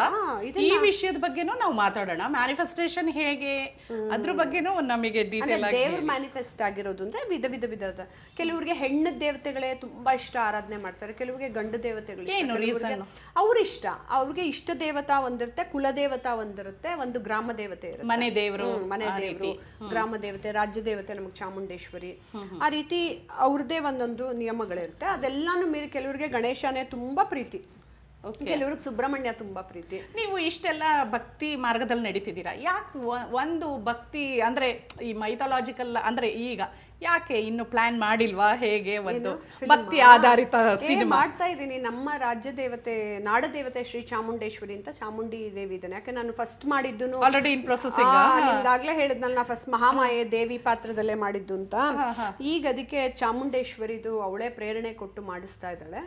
ಅದು ನೋಡಿ, ನಮಗೊಂದು ಒಳ್ಳೆ ನ್ಯೂಸ್ ಹೇಳಿದ್ರಿ. ಇವಾಗ ಇನ್ನೇನು ಶೂಟಿಂಗ್ ಪ್ರೀ ಪ್ರೊಡಕ್ಷನ್. ನಾನು ಆಜಾದ್ ಭಾರತ್ ರಿಲೀಸ್ ಆಗ್ಲಿ ಅಂತ ಕಾಯ್ತಿದ್ದೆ. ಈಗ ರಿಲೀಸ್ ಎಲ್ಲ ಆಯ್ತಲ್ಲ. ನೆಕ್ಸ್ಟ್ ಆ ಸಿನಿಮಾ ಫುಲ್ ಭಕ್ತಿ, ಪೂರ್ತಿ ಭಕ್ತಿ ಪ್ರಧಾನನೇ. ಅವಳು ಹೇಗೆ ಚಂಡಮುಂಡನ ವಧೆ ಮಾಡಿ ಚಾಮುಂಡ ಆದ್ಲು, ಹೇಗೆ ಪುರಾಣ ಕಾಲಗಳಿಂದನೂ ಬಂದು ಇವತ್ತಿಗೂ ಕಲಿಯುಗದಲ್ಲಿ ಪ್ರಸ್ತುತಿಯಲ್ಲಿ ಇದ್ದಾಳೆ. ಇವತ್ತೆಲ್ಲ ಜೀನ್ಸ್ ಹಾಕೊಂಡು ಓಡಾಡ್ತಾರೆ ಬಿಡಪ್ಪ ದೇವಿ ಇಲ್ಲ ಅಂತ ಹೇಳಕ್ಕಾಗಲ್ಲ. ಎಲ್ಲರಲ್ಲೂ ಇದ್ದಾಳೆ, ಎಲ್ರಿಗೂ ಇದೀನಿ ಅನ್ನೋದನ್ನ ತೋರಿಸು ಕೊಡ್ತಾಳೆ. ಎಲ್ಲೆಲ್ಲಿ ಕೊಡಬೇಕೋ ಅಲ್ಲಲ್ಲಿ ಚಾಟಿ ಏಟು. ಓಕೆ, ಮತ್ತೆ ಇನ್ನೊಂದು ಪ್ರಶ್ನೆ, ಈಗ ನೀವು ಹೇಳಿದ್ರಿ ಜೀನ್ಸ್ ಹಾಕೊಂಡು ಹಾಗೆಲ್ಲ ಹೇಳಿದ್ರಿ, ಈಗ ಎಲ್ಲ ದೇವಸ್ಥಾನಗಳಲ್ಲೂ ಒಂದು ಡ್ರೆಸ್ ಕೋಡ್ ಅನ್ನೋದೊಂದು ಮಾಡಿದ್ದಾರೆ. ಓಕೆ, ಅಂದ್ರೂ ಬಹಳಷ್ಟು ಟೆಂಪಲ್ಗಳಿಗೆ ಅಂದ್ರೆ ಮಾಡರ್ನ್ ಆಗಿರೋರು, ಅಲ್ಟ್ರಾ ಮಾಡರ್ನ್ ಆಗಿರೋರಿಗೆ ಭಕ್ತಿ ಇರಲ್ವಾ, ಅಥವಾ ಅವ್ರ ಡ್ರೆಸ್ ಕೋಡು ಸುಮ್ಮನೆ ಒಂದು ರೂಲ್ಸ್ ಮಾಡಬೇಕು ದೇವಾಲಯಕ್ಕೆ ಸಂಬಂಧಪಟ್ಟ? ಮ್ಯಾಮ್, ಅದು ಜಾಗದಲ್ಲಿ ಒಂದು ಸ್ಯಾಂಕ್ಟಿಟಿ ಅನ್ನೋದಿರುತ್ತೆ. ಇವಾಗ ನಮ್ಮ ಮನೆಗಳಲ್ಲೇ ಇಟ್ಕೊಳ್ಳಿ, ಈಗ ನಾವು ಹೊರಗಡೆ ಹೋಗೋವಾಗ ಎಲ್ಲೋ ಸೀರೆ ಉಟ್ಕೊಂಡು ಹೋಗ್ತೀವಿ, ಮನೆಗೆ ಬಂದ ತಕ್ಷಣ ಅದೊಂದು ಮನೇಲಿ ನೈಟ್ ಡ್ರೆಸ್ ಹಾಕೊಂಡು ಮಲ್ಕೊಳ್ತೀವಿ. ಇನ್ನೆಲ್ಲೋ ಮದುವೆಗೆ ಹೋಗ್ಬೇಕು ಅಂದ್ರೆ ಅಲ್ಲೊಂದು ಡ್ರೆಸ್ ಹಾಕೊಳ್ತೀವಿ. ಹಾಸ್ಪಿಟ್ಲಿಗೆ ಹೋಗ್ಬೇಕು ಅಂದ್ರೆ ನಿಮ್ಗೆ ಅದೆಲ್ಲ ತೆಗೆಸಿ ಒಂದು ಬರೀ ಗೌನ್ ಹಾಕ್ಸ್ತಾರೆ. ಸಿ ಎವ್ರಿ ಪ್ಲೇಸ್ ಅಲ್ಲಿ there is a rules and ಅವ್ರದ್ದೇ ಆದ ಒಂದು ಪದ್ಧತಿ ಆಚರಣೆಗಳಿರುತ್ತೆ. ಈಗ ನಾನು ಆಪರೇಷನ್ಗೆ ಹೋಗ್ಬೇಕಾದ್ರೆ ಏನ್ರಿ ನೀವು ನನಗೆ ಗೌನ್ ಯಾಕ್ರಿ ಹಾಕೊಳಕ್ ಕೊಡ್ತೀನಿ, ನಾನು ಸೀರೆ ಹಾಕೊಂಡಿರ್ತೀನಿ, ನನಗೆ ಟೆಸ್ಟ್ ಮಾಡಿ ಅಂದ್ರೆ ನಾನು ಅಷ್ಟು ಅಡಮೆಂಟ್ ಇರಬಾರ್ದು. ಸೊ ಅದೇ ರೀತಿ ದೇವಸ್ಥಾನದಲ್ಲಿ ಅಲ್ಲದೇ ಆದ ಒಂದು ಪದ್ಧತಿ ಇರುತ್ತೆ, ಆಚರಣೆಗಳು, ಸಂಪ್ರದಾಯಗಳಿರುತ್ತೆ. ಸೊ ಅದು ಎಲ್ರಿಗೂ ಈಕ್ವಲ್ ಆಗಿ ಅಥವಾ ಚೂಡಿದಾರ್ ಹಾಕೊಳ್ಳಿ ಅಥವಾ ಅಂತ ಹೆಣ್ಮಕ್ಳಿಗೆ ಮಾಡಿದಾರೆ, ಗಂಡ್ ಮಕ್ಳಿಗೂ ನೀವು ಪದ್ಧತಿ ಮಾಡ್ಬೇಕು ಹೇಳ್ತಾ ಇದ್ದೀನಿ. ಯಾಕಂದ್ರೆ ಪ್ಯಾಂಟ್ ಶರ್ಟ್ ಹಾಕೊಳ್ಳೋದು ನಮ್ಮ ಪದ್ಧತಿ ಅಲ್ಲ, ಗಂಡ್ ಮಕ್ಳ ನೀವುಗಳು ಕೂಡ ಧೋತಿ ಅಥವಾ ಪಂಚೆ ಉಟ್ಕೊಂಡು ಹೆಣ್ಮಕ್ಳಿಗೆ ಮಾತ್ರ ಪದ್ಧತಿ ಮಾಡ್ಬಿಟ್ಟು ಗಂಡ್ ಮಕ್ಳಿಗೆ ನಿಲ್ಲಿಸಬಾರ್ದು. ಓಕೆ, ಅಂದ್ರೆ ನಿಮ್ ಪ್ರಕಾರ ಡ್ರೆಸ್ ಕೋಡ್ ಇರ್ಬೇಕು ಮಾ. ಹೌದು, ಇಲ್ಲ ಅಂದ್ರೆ ಆ ಭಕ್ತಿಯ ಪರಮಾವಧಿ ಇಲ್ಲ, ಭಕ್ತಿ ಇರುತ್ತೆ. ಇವಾಗ ನಾನು ಎಷ್ಟೋ ಕಾಲೇಜಸ್ಗೆ ಸ್ಪೀಚ್ ಕೊಡಕ್ ಹೋದಾಗ ಫಿಲಾಸಫಿ ಪ್ಯಾಂಟ್ ಶರ್ಟ್ ಹಾಕೊಂಡೇ ಹೋಗ್ತೀನಿ. ಯಾಕೆ ಅಂದ್ರೆ ನಮ್ಮ ಇವತ್ತಿನ ಜನರೇಷನ್ ಮಕ್ಕಳು ದೇ ಶುಡ್ ಅಂಡರ್ಸ್ಟ್ಯಾಂಡ್ ಮಾಡರ್ನ್ ಆಗಿ ಇದ್ಕೊಂಡು ಫಿಲಾಸಫಿಯನ್ನು ಹೇಗೆ ಅಳವಡಿಸ್ಕೊಳ್ಳೋದು. ಎವ್ರಿ ಡೇ ನೀನು ಸೀರೆ ಉಟ್ಕೊಂಡೇ ಹೋಗಬೇಕು ಅಥವಾ ಸನ್ಯಾಸಿ ಥರನೇ ಇರಬೇಕು ಅಂತ ಅಲ್ಲ. ನಿನ್ನ ಸನ್ಯಾಸಿ ಥರ ಇರು ಅಂತ ಕೃಷ್ಣ ಕೂಡ ಹೇಳಿಲ್ಲ. ಅರ್ಜುನನ್ಗೆ ಉಪದೇಶ ಮಾಡಬೇಕಾದ್ರೂ ಕೃಷ್ಣ ಅರ್ಜುನನ್ಗೆ ಬ್ಯೂಟಿಫುಲ್ ಲೈಫೇ ಕೊಟ್ಟು ನೀನು ಯುದ್ಧ ಮಾಡು ವೀರ ಯೋಧನ್ ಥರ ಅನ್ನೇ ಹೊರತು ನೀ ಸ್ವಾಮೀಜಿ ಥರ ತಪಸ್ ಮಾಡಿಬಿಡು ನಿನಗೆ ನಾನು ಮೋಕ್ಷ ಕೊಡ್ತೀನಿ ಅಂತ ಅನ್ಲಿಲ್ಲ. ನಿನಗೆ ರಾಜ್ಯ ಬೇಕು ಅಂದ್ರೆ ನೀ ಯುದ್ಧ ಮಾಡಲೇಬೇಕು, ಮತ್ತು ಒಳ್ಳೇದಾಗಬೇಕು, ಧರ್ಮ ಉಳಿಸ್ಬೇಕು ಅಂದ್ರೆ ಯುದ್ಧ ಮಾಡಬೇಕು ಅಂತ. ಧರ್ಮ ಉಳಿಸ್ಬೇಕು ಅಂದ್ರೆ ನೀ ಬರೀ ಕೂತ್ಕೊಂಡು ತಪಸ್ ಮಾಡು ಅಂತ ಹೇಳಲಿಲ್ಲ. ಸೊ ದಟ್ ಈಸ್ ವೇರ್ ಕರ್ಮ ಮಾರ್ಗ ಬ್ಯೂಟಿಫುಲ್ ಆಗಿ ಕೃಷ್ಣ ಡಿಫೈನ್ ಮಾಡಿರೋದು. ಓಕೆ, ಕರ್ಮದ ಬಗ್ಗೆನೂ ನಾವು ಮಾತಾಡೋಣ. ಮತ್ತೆ ನಂದು ಕೊನೆಯದಾಗಿ ಇದು ಭಕ್ತಿ ಮಾರ್ಗದಲ್ಲಿ ಒಂದು ಪ್ರಶ್ನೆ, ಅದು ಸ್ವಲ್ಪ ಅಸಮಂಜ, ಒಂದು ಸ್ವಲ್ಪ ಇದನ್ನಿಸ್ಬೋದು. ಈಗ ಲೇಡೀಸ್ಗೆ ಅವರಿಗೆ ಅವ್ರದ್ದೇ ಆದ ಅವ್ರದ್ದೇ ಆದಂಥ ಒಂದು ಪ್ರಾಬ್ಲಮ್ ಇರುತ್ತೆ, ಒಂದು 4 to 5 days. ಸೊ ಆ ಟೈಮಲ್ಲಿ ಪೂಜೆ ಮಾಡಬಾರ್ದು, ಮಡಿಯಿಂದ ಇರಬೇಕು, ಅದ್ರ ಬಗ್ಗೆ ಏನು ಹೇಳ್ತೀರಾ? ಅದು ಪೀರಿಯಡ್ಸ್ ಅಲ್ಲಿ ಇದನ್ನ ಓಪನ್ ಆಗೇ ತುಂಬಾ ಇಂಟರ್ವ್ಯೂಸ್ ಅಲ್ಲಿ ಹೇಳಿದ್ದಾರೆ. ಯಾಕೆಂದ್ರೆ ಒಬ್ಬ ಹೆಣ್ಮಗು ಋತುಮತಿಯಾಗಿ ಅವಳು ಆ ರೀತಿ ಪ್ರತಿ ತಿಂಗಳು ಆಚರಣೆ ಮಾಡ್ಕೊಂಡ್ಬರೋದೇ ಒಂದು ಸಂಸಾರವನ್ನ ಕಟ್ಕೊಳ್ಳೋದಕ್ಕೆ ಅಂತ ನಮ್ಮ ದೇಹದಲ್ಲಿ ಒಂದು ಬದಲಾವಣೆಯನ್ನ ಪರಮಾತ್ಮ ಕೊಟ್ಟಿದ್ದಾನೆ. ಇದನ್ನೆಲ್ಲ ಕಡೆ ಉಲ್ಲೇಖಿಸಿದ್ದಾನೆ, ಇನ್ಕ್ಲೂಡಿಂಗ್ ಉಪನಿಷತ್ತಲ್ಲಿ ಉಲ್ಲೇಖಿಸಿದ್ದಾರೆ, ಧರ್ಮಶಾಸ್ತ್ರದಲ್ಲಿ ಉಲ್ಲೇಖಿಸಿದ್ದಾರೆ, ಎಲ್ಲ ಕಡೆನೂ ಬಂದು ಹೋಗಿದೆ ಇದು. ಮಹಾಭಾರತದಲ್ಲಿ ದ್ರೌಪದಿಗೆ ಸೀರೆ ವಸ್ತ್ರಾಪಹರಣ ಮಾಡಬೇಕಾದ್ರೂ ಅವಳು ಅವಾಗ ಇದಾಗಿದ್ಲು, ಮಂತ್ಲಿ ಪೀರಿಯಡ್ಸ್ ಆಗಿದ್ಲು. ಆ ಟೈಮಲ್ಲಿ ಕೃಷ್ಣನೇ ಮುಟ್ಟಿ ಅವಳಿಗೆ ಸೀರೆ ಕೊಡ್ತಾನಲ್ಲ ದುಶ್ಯಾಸನ ಎಳಿಬೇಕಾದ್ರೆ. ಸೊ ಇದು ಏನಕ್ಕೆ ಅಂತ ಹೇಳಿದ್ರೆ ಅವಳಿಗೆ ತೊಂದರೆ ಆಗಬಾರ್ದು ಅನ್ನೋದಕ್ಕೆ ಒಂದಷ್ಟು ಆಚರಣೆಗಳನ್ನ ಮಾಡಿದ್ರು. 3 ದಿನ ದೂರ ಕೂತ್ಕೋಬೇಕು, ಈ ತರ ಮಾಡಬಾರ್ದು ಅನ್ನೋದೆಲ್ಲ. ಆದ್ರೆ ನಿನ್ನ ಹೃದಯದಿಂದ ಪರಮಾತ್ಮ ಈಚೆ ಹೋಗಲ್ಲ. ಅದನ್ನ ಕೃಷ್ಣನೇ ಹೇಳಿದಾನೆ, 24 hours ನೀನ್ ನಿದ್ದೆ ಮಾಡ್ತಿದ್ರು ನಾನು ನಿನ್ನೊಳಗಿರ್ತೀನಿ ಅಂತ. ಸೊ ಹಾಗಿದ್ದಾಗ ಇದೇನಂದ್ರೆ ಆಚರಣೆಗಳಲ್ಲಿ ಇಟ್ಕೊಂಡ್ರೆ ತಪ್ಪೇನಿಲ್ಲ. ಕೆಲವ್ರ ಮನೇಲಿ ಹಿಂಗೆ ಆಚರಣೆ ಇರುತ್ತೆ, ನೀ ಇಲ್ಲಿ ಬರಬೇಡ, ಇಲ್ಲಿ ಮುಟ್ಕೋಬೇಡ, ನೀ ಅಲ್ಲಿರು ಅಂತ. ಆದರೆ ಅದನ್ನು ಅಸಹ್ಯ ಅಂತ ನೋಡೋದು ತಪ್ಪು. ಇಟ್ಸ್ ಬ್ಯಾಡ್ ಕರ್ಮ. ಅದನ್ನು ಯಾರೇ ಪುರೋಹಿತರೇ ಮಾಡಲಿ ಅಥವಾ ಬೇರೆ ಗಂಡಸರೇ ಮಾಡಲಿ, ಏನೇ ಮಾಡಲಿ, ಒಂದು ಹೆಣ್ಣನ್ನು ಅಸಹ್ಯವಾಗಿ ಕಾಣೋದು ಆ ಸಮಯದಲ್ಲಿ ಅದು ಸರಿಯಲ್ಲ ಅನ್ನೋದು ಉಪನಿಷತ್ತುಗಳಲ್ಲೇ ಉಲ್ಲೇಖಿಸ್ಬಿಟ್ಟಿದ್ದಾರೆ. ಅದು ಕೆಟ್ಟ ಕರ್ಮಕ್ಕೆ ಲೀಡ್ ಆಗುತ್ತೆ ಅಂತ. ಸೊ ಯಾವುದೇ ಒಂದು ಮಹಿಳೆಯನ್ನು ಅವ್ರು ಗೌರವಿಸಬೇಕು, ಬಟ್ ಮಹಿಳೆಯರು ಅವರವರ ಮನೆಯ ಪದ್ಧತಿಗಳನ್ನು ಆಚರಿಸಬೇಕು, ಫಾಲೋ ಮಾಡಬೇಕು. ಬಟ್ ಭಕ್ತಿ ಎಲ್ಲೂ ಹೋಗಲ್ಲ, ಭಕ್ತಿ ನಿಮ್ಮೊಳಗೆ ಇರುತ್ತೆ. ಅದು ನಿಮ್ಮ ದೇಹದಲ್ಲಾಗುವಂತಹ ಬದಲಾವಣೆ ಅಷ್ಟೇ. ಅದಕ್ಕೂ ಭಕ್ತಿಗೂ ಅದಕ್ಕೂ ಬಟ್ ಆಚರಣೆಗೆ ನಿಮ್ಮ ಮನೇಲಿ ಏನು ಪದ್ಧತಿ ಹೇಳ್ಕೊಟ್ಟಿರ್ತಾರೆ ಅದನ್ನ ನಿಭಾಯಿಸಿ, ತಪ್ಪೇನಿಲ್ಲ. ಯಾಕಂದ್ರೆ ಹಿರಿಯರಿಗೆ ಗೌರವ ಕೊಡ್ಬೇಕು ನಾವು. ಆ ಆಚರಣೆಗಳನ್ನ ನಾವು ಮುಂದಿನ ಜನ್ರೇಷನ್ಗೂ ತಲುಪಿಸ್ಬೇಕು. ಬಿಡು ನಾವು ಇವಾಗ ಮಾಡರ್ನ್ ಆಗಿದ್ದೀವಿ, ಏನು ಬೇಕಾದ್ರೂ ಮಾಡ್ಕೋಬೋದು ಅಂತ ಮಕ್ಳು ಹಂಗೆ ಪ್ರಸಾದ ಕೈ ಹಾಕೋದು, ಹಿಂಗೆ ತಿನ್ನೋದು, ಒಂದು ಶ್ರದ್ಧೆ ಇಲ್ಲ ಅಂತಂದಾಗ ಅವ್ರಿಗೆ ಎಲ್ಲಾದ್ರಲ್ಲೂ ಶ್ರದ್ಧೆ ಇರಲ್ಲ. ಅದನ್ನ ಪೇರೆಂಟ್ಸೇ ಅಂದ್ರೆ ಪೋಷಕರೇ ಮನೆಯಲ್ಲಿ ಹೇಳ್ಕೊಡ್ಬೇಕು, ಅವರಿಗೆ ಅದನ್ನ ಬೆಳೆಸ್ಬೇಕು ಭಕ್ತಿನ. ಓಕೆ, ಈಗ ಭಕ್ತಿ ಬಗ್ಗೆ ತಿಳ್ಕೊಂಡ್ವಿ ಬ್ರೀಫ್ ಆಗಿ. ಮಾರ್ಗ ಆಯ್ತು, ಜೀವನದಲ್ಲಿ ಕರ್ಮ ಮಾರ್ಗ ಬನ್ನಿ. ಸೊ ರೂಪಾ ಅವರೇ, ನೀವು ಭಕ್ತಿ, ಜ್ಞಾನ ಈ ಎಲ್ಲದ್ರ ಅವುಗಳಲ್ಲೇ ಬ್ಯುಸಿ ಇದ್ದೀರಾ. ಮತ್ತೆ ಹೇಗೆ ಈ ಕರ್ಮ ಹೇಗೆ ಅಂದ್ರೆ ಹೇಗೆ ಇದ್ರ ಬಗ್ಗೆ ಹೇಳಿ. ನೀವು ಹೇಗೆ ನಿಮ್ಮ ಲೈಫ್ ಲೀಡ್ ಮಾಡಕ್ಕೆ ಬರೀ ಭಕ್ತಿ ಸಾಲಲ್ಲ, ಅಂಡ್ ದೆನ್ ನೀವೇ ಹೇಳಿದ್ರಿ ಜ್ಞಾನ ಸಾಲಲ್ಲ. ಅದಕ್ಕೆ ಹೇಗೆ ದೇವ್ರು ಹೇಳಿದಾನೋ ಭಕ್ತಿ ಕರ್ಮ ಜ್ಞಾನ, ಅದ್ರ ಜೊತೆ ಕರ್ಮ ಇಸ್ ವೆರಿ ಇಂಪಾರ್ಟೆಂಟು. ತುಂಬ ಜನ ಏನು ಮಾಡ್ತಾರೆ, ನಾನೆಲ್ಲ ಜ್ಞಾನ ಪಡ್ಕೊಂಡಿದ್ದೀನಿ ಅಂತ ಒಂದೇ ಕೆಲಸದಲ್ಲಿ ಇರ್ತಾರೆ, ಭಕ್ತಿ ಪಡ್ಕೊಂಡಿದ್ದೀನಿ ಅಂತ ಒಂದೇ ಮಾಡ್ಕೊಂಡು ಹೋಗ್ತಾರೆ. ಹಂಗಲ್ಲ. ಕೃಷ್ಣ ತುಂಬ ಬ್ಯೂಟಿಫುಲ್ಲಾಗಿ ಅದನ್ನೇ ಹೇಳಿರೋದು, ಕರ್ಮ ಮಾಡಲೇಬೇಕು, ಇಲ್ಲ ಅಂದರೆ ನಾವು ತುಂಬ ಜನ್ಮಗಳು ಬರ್ತಾ ಬರ್ತಾ ಬರ್ತಾ ಬರ್ತಾನೆ ಹೋಗ್ತೀವಿ. ಏನು ಹೌದು, ನೀವೇನು ಓದಿಲ್ಲ ಅನ್ನೋದಕ್ಕೆ ನೀವೇನು ವಾಪಸ್ ಬರಲ್ಲ ಜನ್ಮ, ಅಥವಾ ಏನ್ ಪೂಜೆ ಮಾಡಿಲ್ಲ ಅನ್ನೋದಕ್ಕೆ ವಾಪಸ್ ಬರಲ್ಲ. ಯಾವ ಕರ್ಮ ಮುಗಿಸಿಲ್ಲ ಅನ್ನೋ ಪೆಂಡಿಂಗ್ಗೆ ನೀವು ಮತ್ತೆ ಮತ್ತೆ ಜನ್ಮ ತಗೊಳ್ತಾ ಇರ್ತೀವಿ, ಪುನರ್ಜನ್ಮ. ಹೌದು, ಅದಕ್ಕೆ ನಿಮ್ಗೆ ಕರ್ಮ ಮಾರ್ಗ ಬಹಳ ಇಂಪಾರ್ಟೆಂಟ್. ಕರ್ಮ ಮಾರ್ಗದಲ್ಲಿ ಅವ್ನು ಇನ್ನೊಂದು ತುಂಬಾ ಚೆನ್ನಾಗಿ ಹೇಳ್ತಾನೆ, ಅಕರ್ಮಾಣಿ ಕರ್ಮ ಯಹ ಪಶ್ಯೇತ್, ಕರ್ಮಾಣಿ ಅಕರ್ಮ ಯಹ ಪಶ್ಯೇತ್, ಅಕರ್ಮಾಣಿ ಚ ಕರ್ಮಯಃ ಅಂತ ಹೇಳ್ತಾನೆ. ಅಂದ್ರೆ ನಾ ಮಾಡೋ ಕರ್ಮಗಳಲ್ಲಿ ಅಕರ್ಮವನ್ನ ನೋಡ್ಬೇಕು. ಅಂದ್ರೆ ನಂದು ಕೆಲಸ ನಾನು ಇದು ಮಾಡಿಟ್ಟೆ ಅನ್ನೋದು ಅಲ್ಲ. ಯಾರದೇ ಬೇರೆಯವ್ರ ಕೆಲಸ ನೀವು ಹಿಂಗೆ ಹೋಗ್ತಾ ಇರುವಾಗ ಮಧ್ಯದಲ್ಲಿ ಬಂದರೂ ಕೂಡ ಎಲ್ಲಾ ಕರ್ಮವನ್ನು ಗೌರವಿಸಿ ಕರ್ಮ ಮುಗಿಸಿ ಮುಂದಕ್ಕೆ ಹೋಗ್ಬೇಕು. ಅದೇ ರೀತಿ ನಿಮ್ಮ ಅಕರ್ಮದಲ್ಲೂ ಕರ್ಮವನ್ನ ಕಾಣಬೇಕು.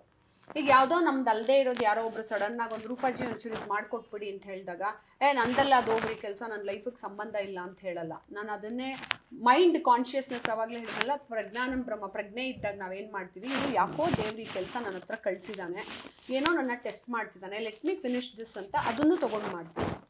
ಅದನ್ನ ನಿನ್ ಜೀವನದ ಹಾದಿಯಲ್ಲಿ ಬರುವಂತ ಯಾವುದನ್ನು ಅರ್ಧಕ್ಕೆ ಬಿಡೋ ಹಾಗಿಲ್ಲ, ನೀನ್ ಕಂಪ್ಲೀಟ್ ಮಾಡು ಅಂತ ಅದನ್ನೇ ಅರ್ಜುನನ್ಗೆ ಕೃಷ್ಣ ಹೇಳಿದ್ದು. ನೀನು ಯಾರು ಸ್ಟಾಪ್ ಮಾಡೋದಕ್ಕೆ, ನಾನು ಯುದ್ಧನೇ ಮಾಡೋದಿಲ್ಲ, ನಾನು ಇವ್ರನ್ನೆಲ್ಲ ಹೆಂಗೆ ಸಾಯಿಸ್ಲಿ, ನನಗೆ ಬೇಡ, ನಾನು ಸುಮ್ಮನೆ ಕೂತ್ಕೊಂಡ್ಬಿಡ್ತೀನಿ, ನನಗಿದೆಲ್ಲ ಅರಮನೆ ಎಲ್ಲ ಬೇಡವೇ ಬೇಡ ಅಂತ ಹೇಳಿದಾಗ, ಕರ್ಮ ಮಾಡೋದೊಂದೇ ನಿನ್ನ ಕರ್ತವ್ಯ, ಇನ್ನು ಮಿಕ್ಕಿದ್ದೆಲ್ಲ ನಿನ್ನ ಕೈಯಲ್ಲಿಲ್ಲ, ಅದು ಪ್ರತಿಫಲಾಪೇಕ್ಷೆಗಳನ್ನು ಇಟ್ಕೋಬೇಡಪ್ಪ, ನೀ ಕರ್ಮ ಮಾಡ್ಕೊಂಡು ಹೋಗು ಅಂತ ಅಷ್ಟನ್ನೇ ಹೇಳ್ಕೊಡ್ತಾನೆ ಕೃಷ್ಣ. ಸೊ ಸೋಂಬೇರಿಗಳಾಗಿ ಮನೇಲಿ ಕೂತಿರ್ತಾರಲ್ಲ ಜನ, ನನಗೆ ಅದೃಷ್ಟನೇ ಬರಲಿಲ್ಲ ರೀ, ಇಷ್ಟೆಲ್ಲ ಕಾಯ್ತಾ ಇದ್ದೀನಿ ಅಂತ, ಅದನ್ನು ಕೃಷ್ಣ ಒಪ್ಪೋದೇ ಇಲ್ಲ. ನೀ ಕರ್ಮ ಮಾಡ್ಕೊಂಡು ಹೋಗ್ತಾ ಇರು, ಒಂದಿನ ನಿನ್ಗೆ ಟಪ್ ಅಂತ ಕೊಡ್ತಾನೆ ಅವ್ನು, ಬೋನಸ್ ಥರ ನಿನಗೆ.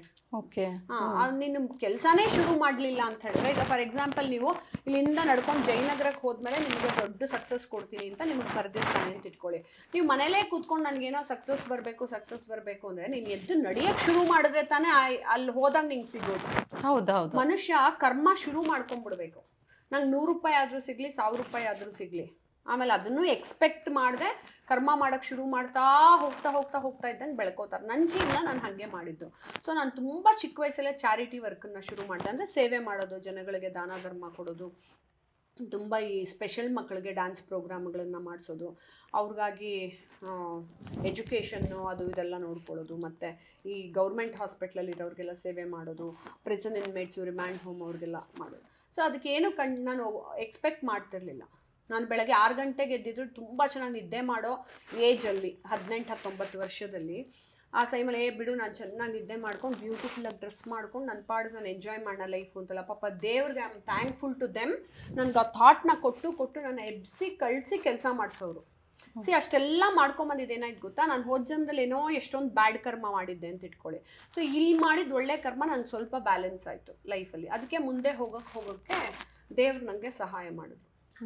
ಸೊ ರೂಪಾ ಅವರೇ, ನೀವೇ ಹೇಳಿದ್ರಿ ನಿಮಗೆ 18 ವರ್ಷ ಇದ್ದಾಗಲೇ, ಆ ಡ್ಯೂರೇಷನಲ್ಲಿ 18 to 19 ಇಯರ್ಸ್ ಇದ್ದಾಗಲೇ ನೀವು ಈ ರೀತಿಯ ಸೋಷಿಯಲ್ ವರ್ಕು, ಸಮಾಜ ಸೇವೆ ಎಲ್ಲ ಮಾಡ್ತಿದ್ರಿ, ಅದೇ ಒಂದು ಕರ್ಮ ಅಂತ ಹೇಳಿದ್ರಿ. ನೀವೇ ಹೇಳಿದ್ರಿ ಈ ಜನ್ಮದ್ದು ಮುಂದಿನ ಜನ್ಮಕ್ಕೆ ಪಾಸ್ ಆಗುತ್ತೆ ಅಂತ ಹೇಳಿದ್ರಿ. ಸೊ ಈಗ ಎಕ್ಸಾಂಪಲ್ ಹೇಳ್ತಿದ್ದೀನಿ, ಈ ಜನ್ಮದಲ್ಲಿ ನೀವು ಇಷ್ಟೆಲ್ಲ ಸಮಾಜ ಸೇವೆ, ಇಷ್ಟು ಸ್ಪಿರಿಚುವಲ್ ಆಗಿ ಇನ್ವಾಲ್ವ್ ಆಗಿದ್ದೀರಾ, ದೇವರುಗಳ ಪೂಜೆ ಮಾಡ್ತೀರಾ, ಒಳ್ಳೆ ಕೆಲಸಗಳು ಮಾಡ್ತಾ ಇದ್ದೀರಾ. ಸೊ ಮುಂದಿನ ಜನ್ಮ ಏನು ನೀವು? ಮ್ಯಾಮ್, ನಾನು ಮುಂದಿನ ಜನ್ಮನೇ ಇಲ್ಲ. ನಂದು ಅಸ್ಟ್ರಾಲಜಿಕಲಿ ನಂದು ಕೇತು 12th ಹೌಸಲ್ಲಿದ್ದಾನ. ನನಗೆ ಸದ್ಯ ಇದು ಕೊನೆ ಜನ್ಮ, ಪೂರ್ತಿ ಎಲ್ಲ ಮುಗಿಸ್ಬಿಟ್ಟು ಹೋಗಬೇಕು ಅಂತ ನಾನೇ ಅಸ್ಯೂಮ್ ಮಾಡ್ಕೊಂಡಿದ್ದೀನಿ. ಕೇತು 12th ಹೌಸ್ ಅಂದರೆ ಎಲ್ಲ ಪರಾಶರ ಮಹಾಮುನಿಗಳು ಮತ್ತು ಜೈಮಿನಿ ಮಹರ್ಷಿಗಳು ಎಲ್ಲರೂ ಬರ್ದಿರೋ ರೀತಿ 12ನೇ ಮನೇಲಿ ಕೇತು ಇದ್ದರೆ ಮುಕ್ತಿ ಸಿಗುತ್ತೆ ಅಂತ. ಅದು ಒಂದು ನನಗೆ ಪರಮ ಖುಷಿ. ನನಗೆ ಕೊನೆ ಜನ್ಮ ಆಗಿರಲಿಪ್ಪ ಪರಮಾತ್ಮ, ಎಲ್ಲ ಮುಗಿಸ್ಬಿಟ್ಟು ಹೊರಟೋಗ್ತೀನಿ ಅಂತ. ಮುಂದಿನ ಜನ್ಮ ಏನು ಬರಲಿ ಅನ್ನೋದನ್ನ ಎಕ್ಸ್ಪೆಕ್ಟು ಮಾಡಲ್ಲ.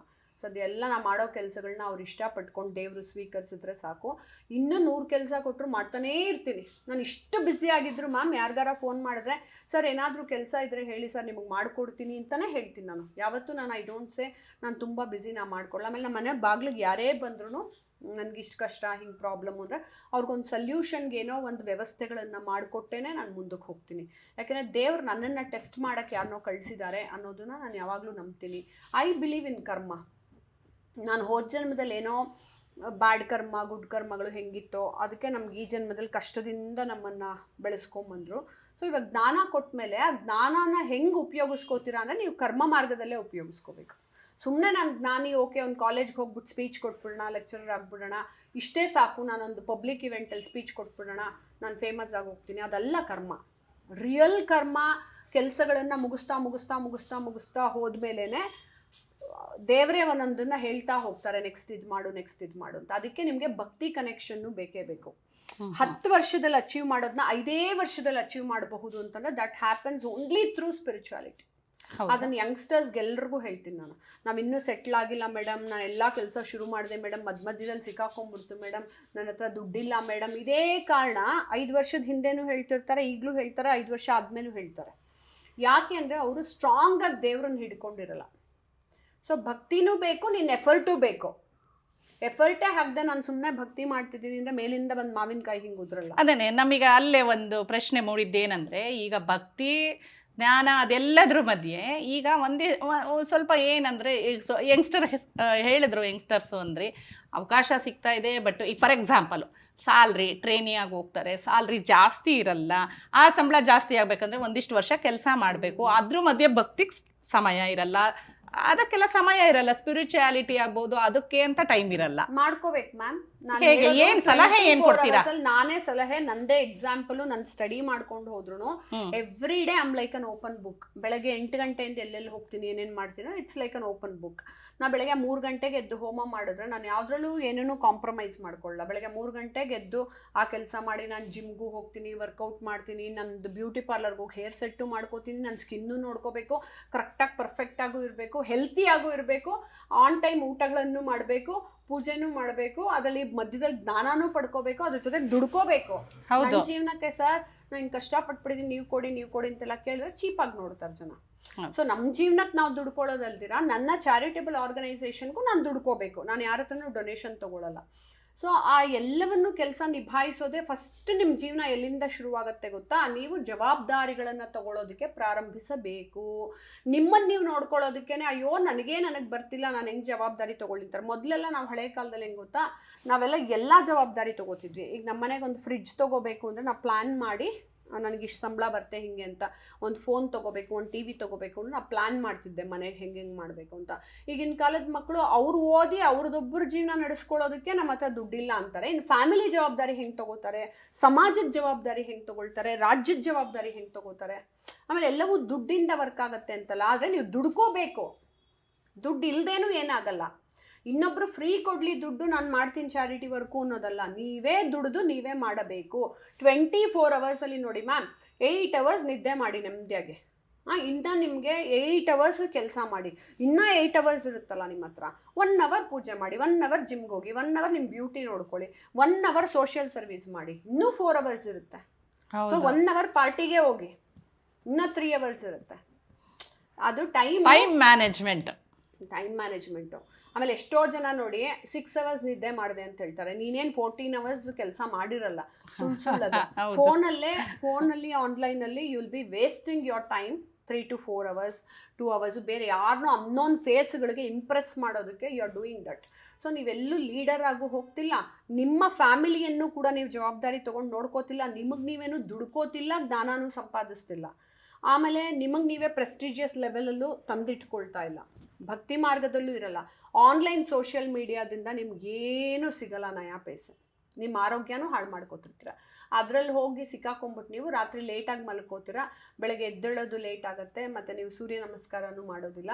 ಸೊ ಎಲ್ಲದರಿಂದ ನೀವು ರಾಹು ಪ್ರೇರಿತ ಅಂತ ನಾವು ಹೇಳ್ತೀವಿ. ಕಲಿಯುಗದಲ್ಲಿ ರಾಹು ಪ್ರೇರಿತ ಆಗಿರೋದ್ರಿಂದ ಜನ ಅದರಲ್ಲೇ ಸಿಕ್ಕಾಕೊಂಡಿದ್ದಾರೆ ಈಗೆಲ್ಲರೂ. ಓಕೆ, ಸೊ ಕರ್ಮದ ಬಗ್ಗೆ ಇಷ್ಟು ಡೀಟೇಲ್ ಆಗಿ ಹೇಳಿದ್ರಿ. ಹೇಗೆ ಟೈಮ್ ಮ್ಯಾನೇಜ್ಮೆಂಟ್ ಮಾಡ್ಬೋದು ಅನ್ನೋದ್ರ ಬಗ್ಗೆನೂ ಹೇಳಿದ್ರಿ. ಯಂಗ್ಸ್ಟರ್ಸ್ಗೂ ಒಂದಿಷ್ಟು ಸಲಹೆ ಕೊಟ್ರಿ. ನೆಕ್ಸ್ಟು ನಮಗೆ ಈ ದೇವಾನುದೇವತೆಗಳು ನಮ್ಮ ಹಿಂದೆ ಇದ್ದಾರೆ ಅಂತ ಹೇಳ್ಬೋದು. ದೇವರುಗಳನ್ನ ಪರಿಚಯ ಮಾಡ್ಕೊಡ್ತೀರಾ? ಅದ್ರ ಬಗ್ಗೆ ಒಂದಿಷ್ಟು ಬ್ರೀಫ್ ಆಗಿ ಹೇಳ್ತೀರಾ? ಚಾಮುಂಡೇಶ್ವರಿ ನನ್ನ ನಾಡ ದೇವತೆ.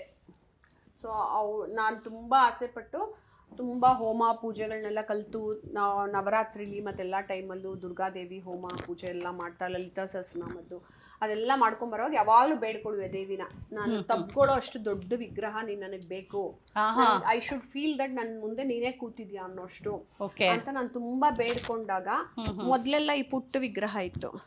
ಅದು ಚಾಮುಂಡಿನ, ಇದು ದೇವಿನೇ. ಆಮೇಲೆ ಆ ದೊಡ್ಡ ದೇವಿ ಅವಳೇ ಬಂದ್ಲು. ಇದು ಹೇಗೆ ಎಲ್ಲಿಂದ ತರಿಸಿದ್ದು? ಅದು ಮಾಡಿಸಿದ್ದು ನಾನು, ಅದೇ ರೀತಿ ಮೂಗು ಕಣ್ಣು ಎಲ್ಲ ಬೇಕು ಅಂತ. ಅದನ್ನ ನೋಡಿ ಆಮೇಲೆ ಸ್ವಲ್ಪ ತಿದ್ದಿ ತೀಡ್ದಂಗಿದೆ ಅಲ್ಲ, ತುಂಬಾ ಚೆನ್ನಾಗಿದೆ ಫೀಚರ್ಸ್. ಆಮೇಲೆ ಅದಕ್ಕೆ ಇದು ಪ್ರಾಣ ಪ್ರತಿಷ್ಠಾಪನೆ ಎಲ್ಲ ಮಾಡಿ ಪೂಜೆ ಮಾಡಿ ಮಾಡಿ ಮಾಡಿ ಹೋಮ ಮಾಡಿದಾಗ ನೋಡಿ, ಆ ಕಳಾ ಹೋಮ ಮಾಡಿದಾಗ ಅವಳಿಗೆ ಆ ಕಳೆ ಬರುತ್ತೆ. ಇವಳು ಲಕ್ಷ್ಮಿ, ಅವಳು ನೋಡಿ ಅಕ್ಕ ತಂಗಿರ್ ತರ ಕಾಣಿಸ್ತಾರೆ. ಹೌದು ಹೌದು.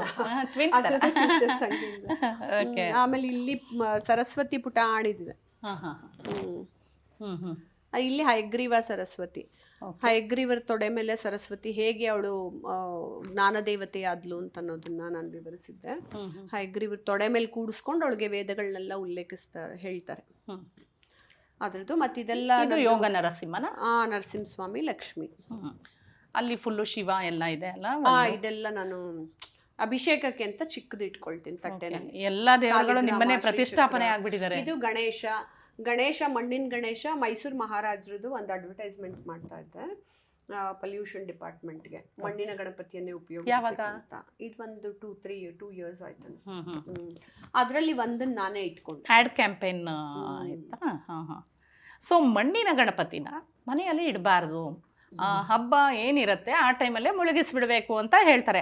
ಅದರಲ್ಲೂ ನನಗೆ ಸರಿಯಾಗಿ ಗೊತ್ತಿಲ್ಲ, ಅದೆಷ್ಟೋ ಅಡಿಯ ನಂತರ ವಿಗ್ರಹಗಳನ್ನಾಗಲಿ ಗಣಪತಿ ಈ ಥರದ್ದು ಯಾವುದನ್ನು ಮನೆಯಲ್ಲಿ ಇಟ್ಕೊಳ್ಳೋಗಿಲ್ಲ ಅಂತಾರೆ.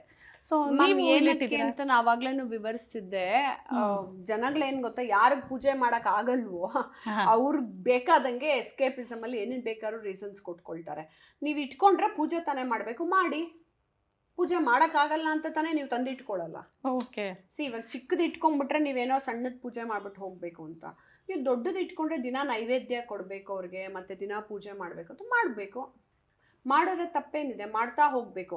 ಆಮೇಲೆ ಮಕ್ಕಳನ್ನ ಎಲ್ಲದನ್ನು ಆಚರಿಸೋದಕ್ಕೆ ನೀವು ಪ್ರಾಕ್ಟೀಸನ್ನು ಬಿಡಬೇಕು. ಇನ್ನೊಂದು ತಂದೆ ತಾಯಿಯಂದ್ರಿಗೆ ನಾನು ಏನು ಹೇಳೋದು ಅಂದರೆ, ಈ ಮೂಲಕ ತುಂಬ ಜನ ಚಿಕ್ಕ ವಯಸ್ಸಲ್ಲಿ ನಿಮಗೆ ಮುಟ್ಟಕ್ಕೆ ಬಿಟ್ಟಿರಲ್ಲ ದೇವ್ರನ್ನ. ಅದು ಮುಟ್ಬೇಡ, ಇದು ಮುಟ್ಬೇಡ ಅಂತ ಪ್ರೀತಿಯಿಂದ ದೂರ ವಂಚಿಸ್ಬಿಟ್ಟಿರ್ತಾರೆ, ಅಂದರೆ ದೇವ್ರ ಪ್ರೀತಿಯಿಂದ. ಸೊ ಅವ್ರುಗಳಿಗೆ ದೇವ್ರ ಮೇಲೆ ಒಂದು ಭಯ ಅನ್ನೋದನ್ನೇನೋ ಹುಟ್ಟಿಸಿರ್ತಾರೆ. ಆಮೇಲೆ ಆ ಬಾಂಡೇಜನ್ನ ಹುಟ್ಟಿಸಿರಲ್ಲ. ದೊಡ್ಡವ್ರಾದ್ಮೇಲೆ ಹಬ್ಬ ಆಚರಿಸು, ಇದಾಚರಿಸು, ಹೋಗಮ್ಮ ನಂಗೆ ಇವತ್ತು ಆಗಲ್ಲ ಅಂತ ಹೋಗ್ತಾರೆ. ಯಾಕೆ? ನೀವು ಚಿಕ್ಕ ವಯಸ್ಸಿಂದ ಒಂದು ಚೌಕಟ್ಟು ಹಾಕಿ ಬಿಟ್ಬಿಟ್ಟಿರ್ತೀರ. ಅದು ಮುಟ್ಬೇಡ, ಇದು ಮುಟ್ಬೇಡ, ಅಮ್ಮ ಮಾಡ್ಕೋತಾಳ್ಬಿಡು ಪೂಜೆ, ಅಪ್ಪ ಮಾಡ್ಕೋತ. ಕೆಲವ್ರ ಮನೇಲಿ ಅಮ್ಮ ಮಾಡ್ತಾರೆ, ಕೆಲವ್ರ ಮನೇಲಿ ಅಪ್ಪ ಮಾಡ್ತಾರೆ. ಅಲ್ಲ, ನೀವು ಹೇಳಿದ್ದು ಕರೆಕ್ಟ್. ಮಕ್ಕಳಲ್ಲಿ ನಾವು ಫಸ್ಟ್ ಮಕ್ಕಳಲ್ಲಿ ಬಿಡ. ನಮ್ಮ ಮನೇಲಿ ಹಂಗಲ್ಲ. ನಾನು ಇದ್ರ ಮೇಲೆ ಒಂದು ಅರ್ಶನ ಹಚ್ಚೋದನ್ನು ಪುಟ್ಟ ಮಕ್ಳಿಗೆ ಬಿಡ್ತೀನಿ, ಸುಮ್ಮನೆ ಕಲ್ಸ್ಬಿಟ್ಟು ಗೊತ್ತಾಯಿಸ್ಬಿಟ್ಟು ಹಚ್ಚ್ರಿ ಅದೆಲ್ಲ ಅಂದ್ರೆ ಇದ್ರ ಮೇಲೆ ಪೇಂಟ್ ಹಚ್ಚೋದು ನನ್ನ ತಂಗಿ ಮಗಳಿಗೆ ಕೊಟ್ರೆ ಅವಳು ಹಚ್ಕೊಂಡ್ ಕೂತಿರೋಳು. ಸೊ ಅದೆಲ್ಲ ಅವ್ರಿಗೆ ಇಷ್ಟವಾದ್ದು. ಇವನ್ ಗೆಜ್ಜೆ ವಸ್ತ್ರ ಮಾಡೋದು, ಅದಕ್ಕೆ ಹಿಂಗ ಅರ್ಶನ ಎಲ್ಲ ಹಚ್ಚಿದ್ರೆ ಕೈಯೆಲ್ಲ ಮಾಡ್ಕೊಳಕ್ ಅವ್ರಿಗೆ ಇಷ್ಟ. ಅವ್ರನ್ನ ಇನ್ವಾಲ್ವ್ ಮಾಡ್ಕೋಬೇಕು ನೀವು. ಆಮೇಲೆ ಅವ್ರನ್ನೆಲ್ಲದನ್ನು ಮುಟ್ಟಿಸ್ಬೇಕು. ಅವಾಗ ಅವರು ಅದ್ರ ಜೊತೆನೇ ಬೆಳೆದು ಬೆಳೆದು ಬೆಳೆದು ಬೆಳೆದು ದೇವ್ರ ಮೇಲೆ ಭಕ್ತಿ ಬೆಳೀತಾ ಹೋಗುತ್ತೆ. ನೀವು ಇದ್ರದ್ದೆಲ್ಲ ವಂಚಿಸ್ಬಿಟ್ಟು ಮಾಡ್ರನ್ ಆಗಿ ಅವ್ರನ್ನ ಬೆಳೆಸ್ಬಿಟ್ಟು ಆಮೇಲೆ ಅಯ್ಯೋ ನಮ್ಮ ಮಕ್ಕಳು ಹಬ್ಬ ಹರಿದಿನಕ್ಕೆ ಏನು ಮಾಡೋದಿಲ್ಲ, ಅವ್ರಿಗೆ ಭಜನೆ ಮಾಡಕ್ ಬರಲ್ಲ, ಊಟ ಮಾಡಿದ್ರು. ಹಬ್ಬ ಅಂತ ಹೇಳಿದ್ರೆ ಬರೀ ತಿಂಡಿ ತಿನ್ನೋದು ಒಂದೇ ಗೊತ್ತಿರುತ್ತೆ, ಒಬ್ಬಟ್ಟು ತಿನ್ನೋ ನಾವಮ್ಮ ಮಾಡಿಟ್ರು ಅಂತ. ಅದು ತಪ್ಪು ಮಾಡೋದು ಅಪ್ಪ ಅಮ್ಮನೇ. ಈ ಕೆಲವು ಮನೆಗಳಲ್ಲಿ ಒಬ್ಬಟ್ಟು ಇರ್ಲಿ, ಹೋಟೆಲಿಂದ ಹೋಮ್ ಡೆಲಿವರಿ ಆಗ್ಬೇಕಲ್ಲ ಎಲ್ಲ ಮಾಡಲ್ಲ. ನಮ್ಮಲ್ಲಿ ಹಂಗಲ್ಲ, ನಂಗೆ ನೈವೇದ್ಯ ನನ್ನ ಕೈಯಾರನೆ ಮಾಡ್ಕೊಡು ಅಂತ ಹೇಳಿದ್ರೆ ಅದ್ ನಾನೇ ಮಾಡ್ತೀನಿ. ಇಲ್ಲಾಂದ್ರೆ ಕೆಲವು ಸತಿ ನಮ್ಮಮ್ಮ ಮಾಡಿರ್ತಾರೆ. ಇಲ್ದಿದ್ರು ಇವರೆಲ್ಲ ಇಂಡಿಕೇಶನ್ ಕೊಡ್ತಾರೆ, ನಾಳೆ ನಂಗೆ ಪಾಯಸ ಕೊಡ್ಬೇಕು, ಮಾಡ್ಕೊಡ್ಬೇಕು. ಮಾತಾಡ್ತೀರಾ ನೀವು ಇವ್ರಗಳ ಜೊತೆ? ಹೌದಾ? ಅದ್ ಮೊದ್ಲಿಂದ ನಂಗೆ ಮಾತಾಡ್ಕೊಂಡೆ ಹಿಂಗ್ ಮುದ್ದು ಮಾಡ್ಕೊಂಡು ಒಂದ್ ಮಗುವಿನಂತ ಮನ್ಸಲ್ಲಿ ಅವ್ರಗಳ ಜೊತೆ ನೀವು ಮಾತಾಡ್ಕೊಂಡು. ಜೀವಾತ್ಮದ ಎನರ್ಜಿ ಅಂದ್ರೆ ಅವ್ರ ಪರಮಾತ್ಮ ಅಂದ್ರೆ ಮ್ಯಾಮ್ ಇಟ್ಸ್ ತಾಯಿ ಮಕ್ಕಳ ಕನೆಕ್ಷನ್. ಸ್ವರೂಪ ಅದು ಪುರುಷ ಆಗಿರಬಹುದು ಅಥವಾ ಮಹಿಳೆ, ದೇವಿ ಆಗಿರಬಹುದು, ನಾರಾಯಣ ಆಗಿರ್ಬಹುದು, ಅಷ್ಟೇ ಪ್ರೀತಿ ತೋರಿಸ್ತಾರಲ್ಲ ನಮ್ಗೆ. ಓಕೆ, ಹಬ್ಬದ ಆಚರಣೆಗಳ ಬಗ್ಗೆ ಹೇಳಿ. ಈಗೆಲ್ಲ ಮಾಡರ್ನೈಸ್ ಆಗಿ ಹೋಗ್ಬಿಟ್ಟಿದೆ ಹಬ್ಬಗಳು. ನೀವೇ ಈಗಷ್ಟೇ ಹೇಳಿದ್ರೆ ಮಕ್ಳಿಗೆ ಕನೆಕ್ಷನ್ನು ಅದ್ರದ್ ಬಗ್ಗೆ ಒಂದಿಷ್ಟು ಸ್ಟಾರ್ಟಿಂಗ್ ಇಂದನೇ ಇನ್ವಾಲ್ವ್ಮೆಂಟ್ ಮಾಡ್ಕೊಳ್ತಾ ಹೋಗ್ಬೇಕು ಅಂತ. ಸೊ ಪೋಷಕರಿಗೆ ಇದ್ರ ಬಗ್ಗೆ ಯಾವ್ದು ರೀತಿ ಸಲಹೆ ಕೊಡ್ತೀರಾ? 1-2-3 ಸಲಹೆ ಕೊಡೋದಾದ್ರೆ ಹೇಗೆ ನಮ್ಮ ಹಬ್ಬ ಆಚರಣೆಗಳು ಎಷ್ಟು ಮಹತ್ವ ಪಡೆದಿದೆ? ಮೊದಲು ಅಪ್ಪ ಅಮ್ಮಂದ್ರು ಅವ್ರು ಮಾಡ್ಬೇಕು ಹಬ್ಬನ. ನೀವೇ ಹಬ್ಬ ಮಾಡಿದ್ರೆ ಓ ರಜಾ ಸಿಕ್ತು ನನಗೆ ಇವತ್ತು ಆಫೀಸ್ದು, ಬನ್ರಿ ಒಂದು ಫಿಲಮ್ಗೆ ಹೋಗೋಣ ಅಂತ ಟಿಕೆಟ್ ತೊಗೊಂಡಿರ್ತಾರೆ. ಮನೇಲಿ ಪಟ ಪಟ ಪಟ ನೀವು ಹೇಳ್ದಂಗೆ ಅಂಗಡಿಯಿಂದ ಒಬ್ಬಟ್ಟು ತರಿಸ್ಕೋತಾರೆ, ಮಾಡಿಬಿಟ್ಟು ಏನೋ ಒಂದು ಪೂಜೆ ಮಾಡಿಬಿಟ್ಟು ಹೊರಟೋಗ್ಬಿಡ್ತಾರೆ. ಆ ಡಿಸಿಪ್ಲಿನ್ ಇರಲ್ಲ. ಶ್ರದ್ಧೆ ನಿಮ್ಗೆ ಯಾವಾಗ ಗೊತ್ತಾ ಬರೋದು? ಉಪವಾಸ. ಫಸ್ಟ್ ನಿಮ್ಮ ಮಕ್ಕಳಿಗೆ ಉಪವಾಸ ಇಡಬೇಕು. ನೀವು ಅವತ್ತು ಎಣ್ಣೆ ಹಚ್ಕೊಂಡೆ ತಲೆಗೆ ಸ್ನಾನ ಮಾಡಬೇಕು, ಉಪವಾಸ ಇರಬೇಕು. ಅದು ಅವ್ರವರೇ ಮಾಡ್ಕೊಂಬರಕ್ಕೆ ಬಿಡಬೇಕು. ಮಾತಿದ್ರೆ ಎಲ್ಲ ಪೂಚಣಿಸಿ ಮಕ್ಕಳಿಗೆ ಎಲ್ಲ ನೋಡ್ಕೊಂಡ್ಬಿಟ್ಟು ಅಪ್ಪ ಅಮ್ಮಂದ್ರು ರೆಡಿ ಮಾಡಿಟ್ಟಿರ್ತಾರೆ. ಹಂಗಲ್ಲ, ನಮ್ಗೆ ಯಾರೂ ರೆಡಿ ಮಾಡಿಟ್ಟಿರಲ್ಲ, ನಾವೇ ರೆಡಿ ಮಾಡಿ ಇಟ್ಕೊಂಡು ನಾವು ಅಷ್ಟೊತ್ತು ಪೂಜೆ ಮಾಡೋದು. ಆವಾಗಲೇ ನಿಮಗೆ ನಿಜವಾದ ಶ್ರದ್ಧೆ ಬರೋದು, ನಾವು ಮಾಡಬೇಕು ಅಂತ. ಇಲ್ಲಾಂದ್ರೆ ಮಕ್ಕಳು ಒಂದ್ಸತಿ ನೀವು ರೆಡಿ ಮಾಡಿರ್ತೀರಿ, ಎರಡನೇ ಸತಿ ನೀವು ಮಾಡಿದ್ರೆ ದೇ ಗೆಟ್ ಇರಿಟೇಟೆಡ್. ಯಾಕಮ್ಮ ಇದಿಟ್ಟಿಲ್ಲ, ಯಾಕಮ್ಮ ಅದಿಟ್ಟಿಲ್ಲ ಅಂತ ಹೇಳಕ್ ಹೋಗ್ತಾರೆ. ಜೀವನ ಪೂರ್ತಿ ಯಾರೋ ಒಬ್ರು ಅಸಿಸ್ಟೆಂಟ್ ತರ ಬಂದು ಇಡ್ತಿರ್ತಾರ. ಅಮ್ಮಂದ್ರಾದ್ರೆ ಮಕ್ಳಿಗೆ ಇವೆಲ್ಲ ರೆಡಿ ಮಾಡ್ಕೊಡ್ತಾರೆ. You should not do that. ಆ ಥರ ಮಾಡಿಸ್ಬಾರ್ದು. ಅವರೇ ರೆಡಿ ಮಾಡಬೇಕು, ಅವ್ರಿಗೆ ಶ್ರದ್ಧಾ ಭಕ್ತಿ ಬರಬೇಕು, ನಾನು ಯಾಕೆ ಮಾಡ್ತಿದ್ದೀನಿ ಅನ್ನೋದು ಬರಬೇಕು. ಈಗ ಕೆಲವು ಮಕ್ಳಿಗೆ ಆಮೇಲೆ ನೀವು ಮಾಡಿದ್ರೆ ನಾನು ಯಾಕೆ ಇದೆಲ್ಲ ಇಟ್ರೇನೆ ದೇವ್ರು ಬರೋದಾ ಅಂತ ಪ್ರಶ್ನೆ ಕೇಳ್ತಾರೆ. ಯಾಕೆ ಅಂದ್ರೆ ಅದು ಮೊದಲಿಂದ ಇವ್ರ ಕನೆಕ್ಟಿವಿಟಿ ಬೆಳೆಸಿರಲ್ಲ. ಆಮೇಲೆ ನೀವು ಮಾಡು ಅಂದ್ರೆ ಹಂಗೆ ಬಹಳಷ್ಟು ಮಕ್ಕಳು ನೈವೇದ್ಯಕ್ಕೆ ದೇವ್ರು ಬಂದು ತಿನ್ನತ್ತ ಅದು ಅಂತಾರೆ. ನಾನು ಹಂಗೆ ಮ್ಯಾನಿಫೆಸ್ಟೇಷನ್ ಅಲ್ಲೇ ದೇವ್ರು ನಿಂಗೆ ಕಂಡ್ಕೊಂಡ್ಬಿಡ್ತೀನಿ, ಎಲ್ಲಾ ಕಡೆನೂ ದೇವ್ರಿದಾನ, ನಾನು ಯಾಕೆ ತಿರುಪತಿಗೆ ಬಂದು ಕ್ಯೂನಲ್ಲೇ ನಿಂತ್ಕೋಬೇಕು, ನಾನು ಯಾಕೆ ಜನಗಳ ಮಧ್ಯಾಹ್ನ ಕಷ್ಟಪಡಬೇಕು, ನಾನು ಹಿಂಗಿರ್ತೀನಿ. ಅದೇ ಅಪ್ಪ ಅಮ್ಮ ಅಂತಿರದೆ ಅದು ಬಂದಿರೋದು. ಮೊದಲು ಉಪವಾಸ ಇಡಿಸಿ ಅವ್ರಿಗೆ ಆ ಹಬ್ಬಗಳ ಹರಿದಿನದ್ದು ಮಹತ್ವವನ್ನು ಹೇಳ್ಕೊಟ್ಟು ಅವತ್ತೇ ಪೂಜೆ ಮಾಡೋದ್ರಿಂದ ಎಷ್ಟು ಎನರ್ಜಿ ಸಿಗುತ್ತೆ ಅನ್ನೋದನ್ನ ಹೇಳ್ಕೊಟ್ಟು, ನಿಮ್ಮ ಮನೆಗೆ ಬರೋ ಗೆಸ್ಟ್ ಥರ ಅವರು ಹಬ್ಬದ ದಿನ ಅವ್ರನ್ನ ಯಾವ ರೀತಿ ನೀವು ಉಪಚರಿಸಬೇಕು ಅನ್ನೋದನ್ನ ಹೇಳ್ಕೊಟ್ಟು, ಅದೇ ಥರ ನಿಮ್ಮ ಮನೆಗೆ ಬರೋ ಗೆಸ್ಟ್ಗಳಿಗೂ ಉಪಚರಿಸಿ ಮತ್ತು ಆ ಊಟ ಹಾಕಿ ಆ ಎಲೆನ ಎತ್ತಿಸ್ಬೇಕು ಮಕ್ಕಳ ಕೈಲೇ. ಆವಾಗ ಅವ್ರಿಗೊಂದು ತಗ್ಗಿ ಬಗ್ಗಿ ನಮ್ರತೆ ಅನ್ನೋದು ಬರುತ್ತೆ, ಶ್ರದ್ಧೆ ಅನ್ನೋದು ಬರುತ್ತೆ, ಅಹಂಕಾರ ಅನ್ನೋದು ತಗ್ಗಿಸ್ಬೇಕು. ಅವರೇ ಎಲೆ ಎತ್ತಬೇಕು, ಅವರೇ ಊಟ ಬಡಿಸ್ಬೇಕು, ಅವರೇ ಎಲೆ ಎತ್ತಬೇಕು, ಅದೆಲ್ಲ ಮಾಡಿಸ್ಬೇಕು. ನಮ್ಮಮ್ಮ ಅದೆಲ್ಲ ಮಾಡಿಸೋರು. ಇಷ್ಟೇ ಅಲ್ಲ, ಬೇರೆ ಯಾರ್ದೋ ಮದುವೆ ಮನೆಯಲ್ಲಿ ಹೋಗಿದ್ರು ನಮಗೆ ಎಲೆ ಎತ್ತಿಸೋರು. ಹೋಗಿ ಅಲ್ಲಿ ಒಂದು ಕಡೆಯಿಂದ ಎಲೆ ಎತ್ತಿಸ್ಕೊಂಬನ್ನಿ ಅಂತ. ಅವಾಗ ಆ ಎಂಜಿಲ್ ಎತ್ತೋದು, ಆ ಕಷ್ಟಗಳು ಕಷ್ಟ ಅಂತನೂ ಅಲ್ಲ, ಅದೊಂಥರ ನಿಮ್ಮ ಶರಣಾಗತಿ ಸ್ವಭಾವ. ಅದು ಈಗಲೂ ಅಮೃತ್ಸರ್ ಪಂಜಾಬಲ್ಲಿ ಚಪ್ಪಲಿಗಳನ್ನ ಭಕ್ತರು ತೆಗೆದು ಇಡ್ತಾರೆ, ಯಾಕಂದ್ರೆ ಅದರಿಂದ ಪುಣ್ಯ ಬರುತ್ತೆ ಅಂತ. ಅದೇ ರೀತಿ ಬಹಳಷ್ಟು ಕಡೆ ಎಲೆನೂ ಎತ್ತುತ್ತಾರೆ. ಅನ್ನದಾಸೋಹ ಪದ್ಧತಿ ಮ್ಯಾಮ್ ಅಲ್ಲಿ ಹೊರಗಡೆ ಮಾಡಿದ್ರು, ಮನೇಲಿ ಮಾಡಿಸ್ಬೇಕು. ಮತ್ತೆ ಮಕ್ಕಳನ್ನ ದೇವ್ರುಗಳನ್ನೆಲ್ಲ ಮುಟ್ಕೊಳಕ್ ಬಿಡ್ಬೇಕು. ಇನ್ನು ಕೆಲವ್ರ ಮನೇಲಿ ಅಪ್ಪಂದ್ರು ಪೂಜೆ ಮಾಡ್ತಿದ್ರಂತೂ ಇನ್ನು ಓವರ್ ಸ್ಟ್ರಿಕ್ಟ್. ನೀನ್ ಅದು ಮುಟ್ಬೇಡ, ನೀನ್ ಇದು ಮುಟ್ಬೇಡ, ಇದು ಮುಟ್ಬೇಡ ಅಂತಾರೆ. ಆಮೇಲೆ ಅವಳು ಒಂದಿನ ಯಾರು ಲವ್ ಮಾಡ್ಕೊಂಡು ಮದ್ವೆ ಮಾಡ್ಕೊಂಡೋದ್ರೆ ಅವಾಗ ನೋಡಿದ್ಯಾ ಇಷ್ಟು ಪ್ರೀತಿಯಿಂದ ನಿನ್ನ ನೋಡ್ಕೊಂಡೆ ಹೊರಟೋದೆ ಅಂತ ಕಣ್ಣೀರ್ ಹಾಕೋತಾರೆ. ಫಸ್ಟ್ ನೀವು ದೇವರ ಜೊತೆ ಎಮೋಷನಲ್ ಬಾಂಡೇಜ್ ಬೆಳೆಸ್ದಿದ್ರೆ ದೇವ್ರಿಗೆ ಬೆಲೆ ಕೊಡದೇ ಇರೋ ಮಕ್ಕಳು ನಿಮಗೂ ಕೊಡುವುದಿಲ್ಲ. ಇದನ್ನ ಅರ್ಥ ಮಾಡ್ಕೊಂಡ್ಬಿಡಿ. ಪರಬ್ರಹ್ಮನ್ ಕನೆಕ್ಷನ್ನೇ ಮಕ್ಳಿಗೆ ಗೊತ್ತಿಲ್ಲ ಅಂತಂದಾಗ ನೀವು ಸಾಮಾನ್ಯ ಮನುಷ್ಯರು ಇವತ್ತು ಅಪ್ಪ ಆಗಿದ್ರೆ ನಾಳೆ ಗಂಡ ಮುಖ್ಯ ಆಗ್ತಾನೆ ಅವಳಿಗೆ, ನಿಮ್ಮನ್ನೇ ಬಿಟ್ಟು ಹೋಗ್ತಾಳೆ. ಸೊ ಅದನ್ನ ನೀವು ಮೊದ್ಲಿಂದಾನೇ ಒಂದು ಎಮೋಷನಲ್ ಬಾಂಡೇಜ್ ಬೆಳೆಸಿದಾಗ ಅವ್ರು ತಪ್ಪು ಮಾಡಕ್ ಮುಂಚೆ ಯೋಚಿಸ್ತಾರೆ 10 ಸತಿ, ನಾ ಮಾಡ್ತಿರೋದು ಸರಿನಾ, ಅಪ್ಪ ಏನು ಅನ್ಕೊಂತಾರೆ. ಆ ಎಮೋಷ್ನಲ್ ಕನೆಕ್ಷನ್ನು ಬೆಳೆಸಬೇಕು. ಅದನ್ನು ನಾವು ನವರಸಗಳಲ್ಲಿ ಇದನ್ನು ಒಂದು ಬಾಂಧವ್ಯದ ರಸ ಅವರಲ್ಲಿ ಇಲ್ಲ ಅಂತ ಹೇಳಿದಾಗ ನೀವು ಆಮೇಲೆ ಬೆಳೆದ್ಮೇಲೆ ಸರಿಪಡಿಸೋಕ್ಕಾಗಲ್ಲ. ಗಿಡವಾಗಿ ಬಗ್ಗದ್ದು ಮರವಾಗಿ ಬಗ್ಗತ್ತ ಅಂತ. ಓಕೆ, ನಿಮ್ಮ ಮುಂದಿನ ಸಿನಿಮಾದಲ್ಲಿ ಹಾಗಾದ್ರೆ ತಾಯಿ ಚಾಮುಂಡೇಶ್ವರಿ ಸಹಿತ ಕಾಣಿಸ್ಕೋತಾರೆ. ತುಂಬಾ ಭಕ್ತಿ ಪೂರ್ವಕವಾಗಿ ಮಾಡ್ತೀರಾ ಅನ್ಸುತ್ತೆ ಸಿನಿಮಾ. ಯಾವಾಗ ಸಿನಿಮಾ ನಿಮ್ಮ ಸಿನಿಮಾ ಅಂದ್ರೆ ರೆಡಿ ಆಗುತ್ತೆ? ಇವಾಗ ಸ್ಕ್ರಿಪ್ಟ್ ಲೆವೆಲ್ ಅಲ್ಲಿ ಇದೆ.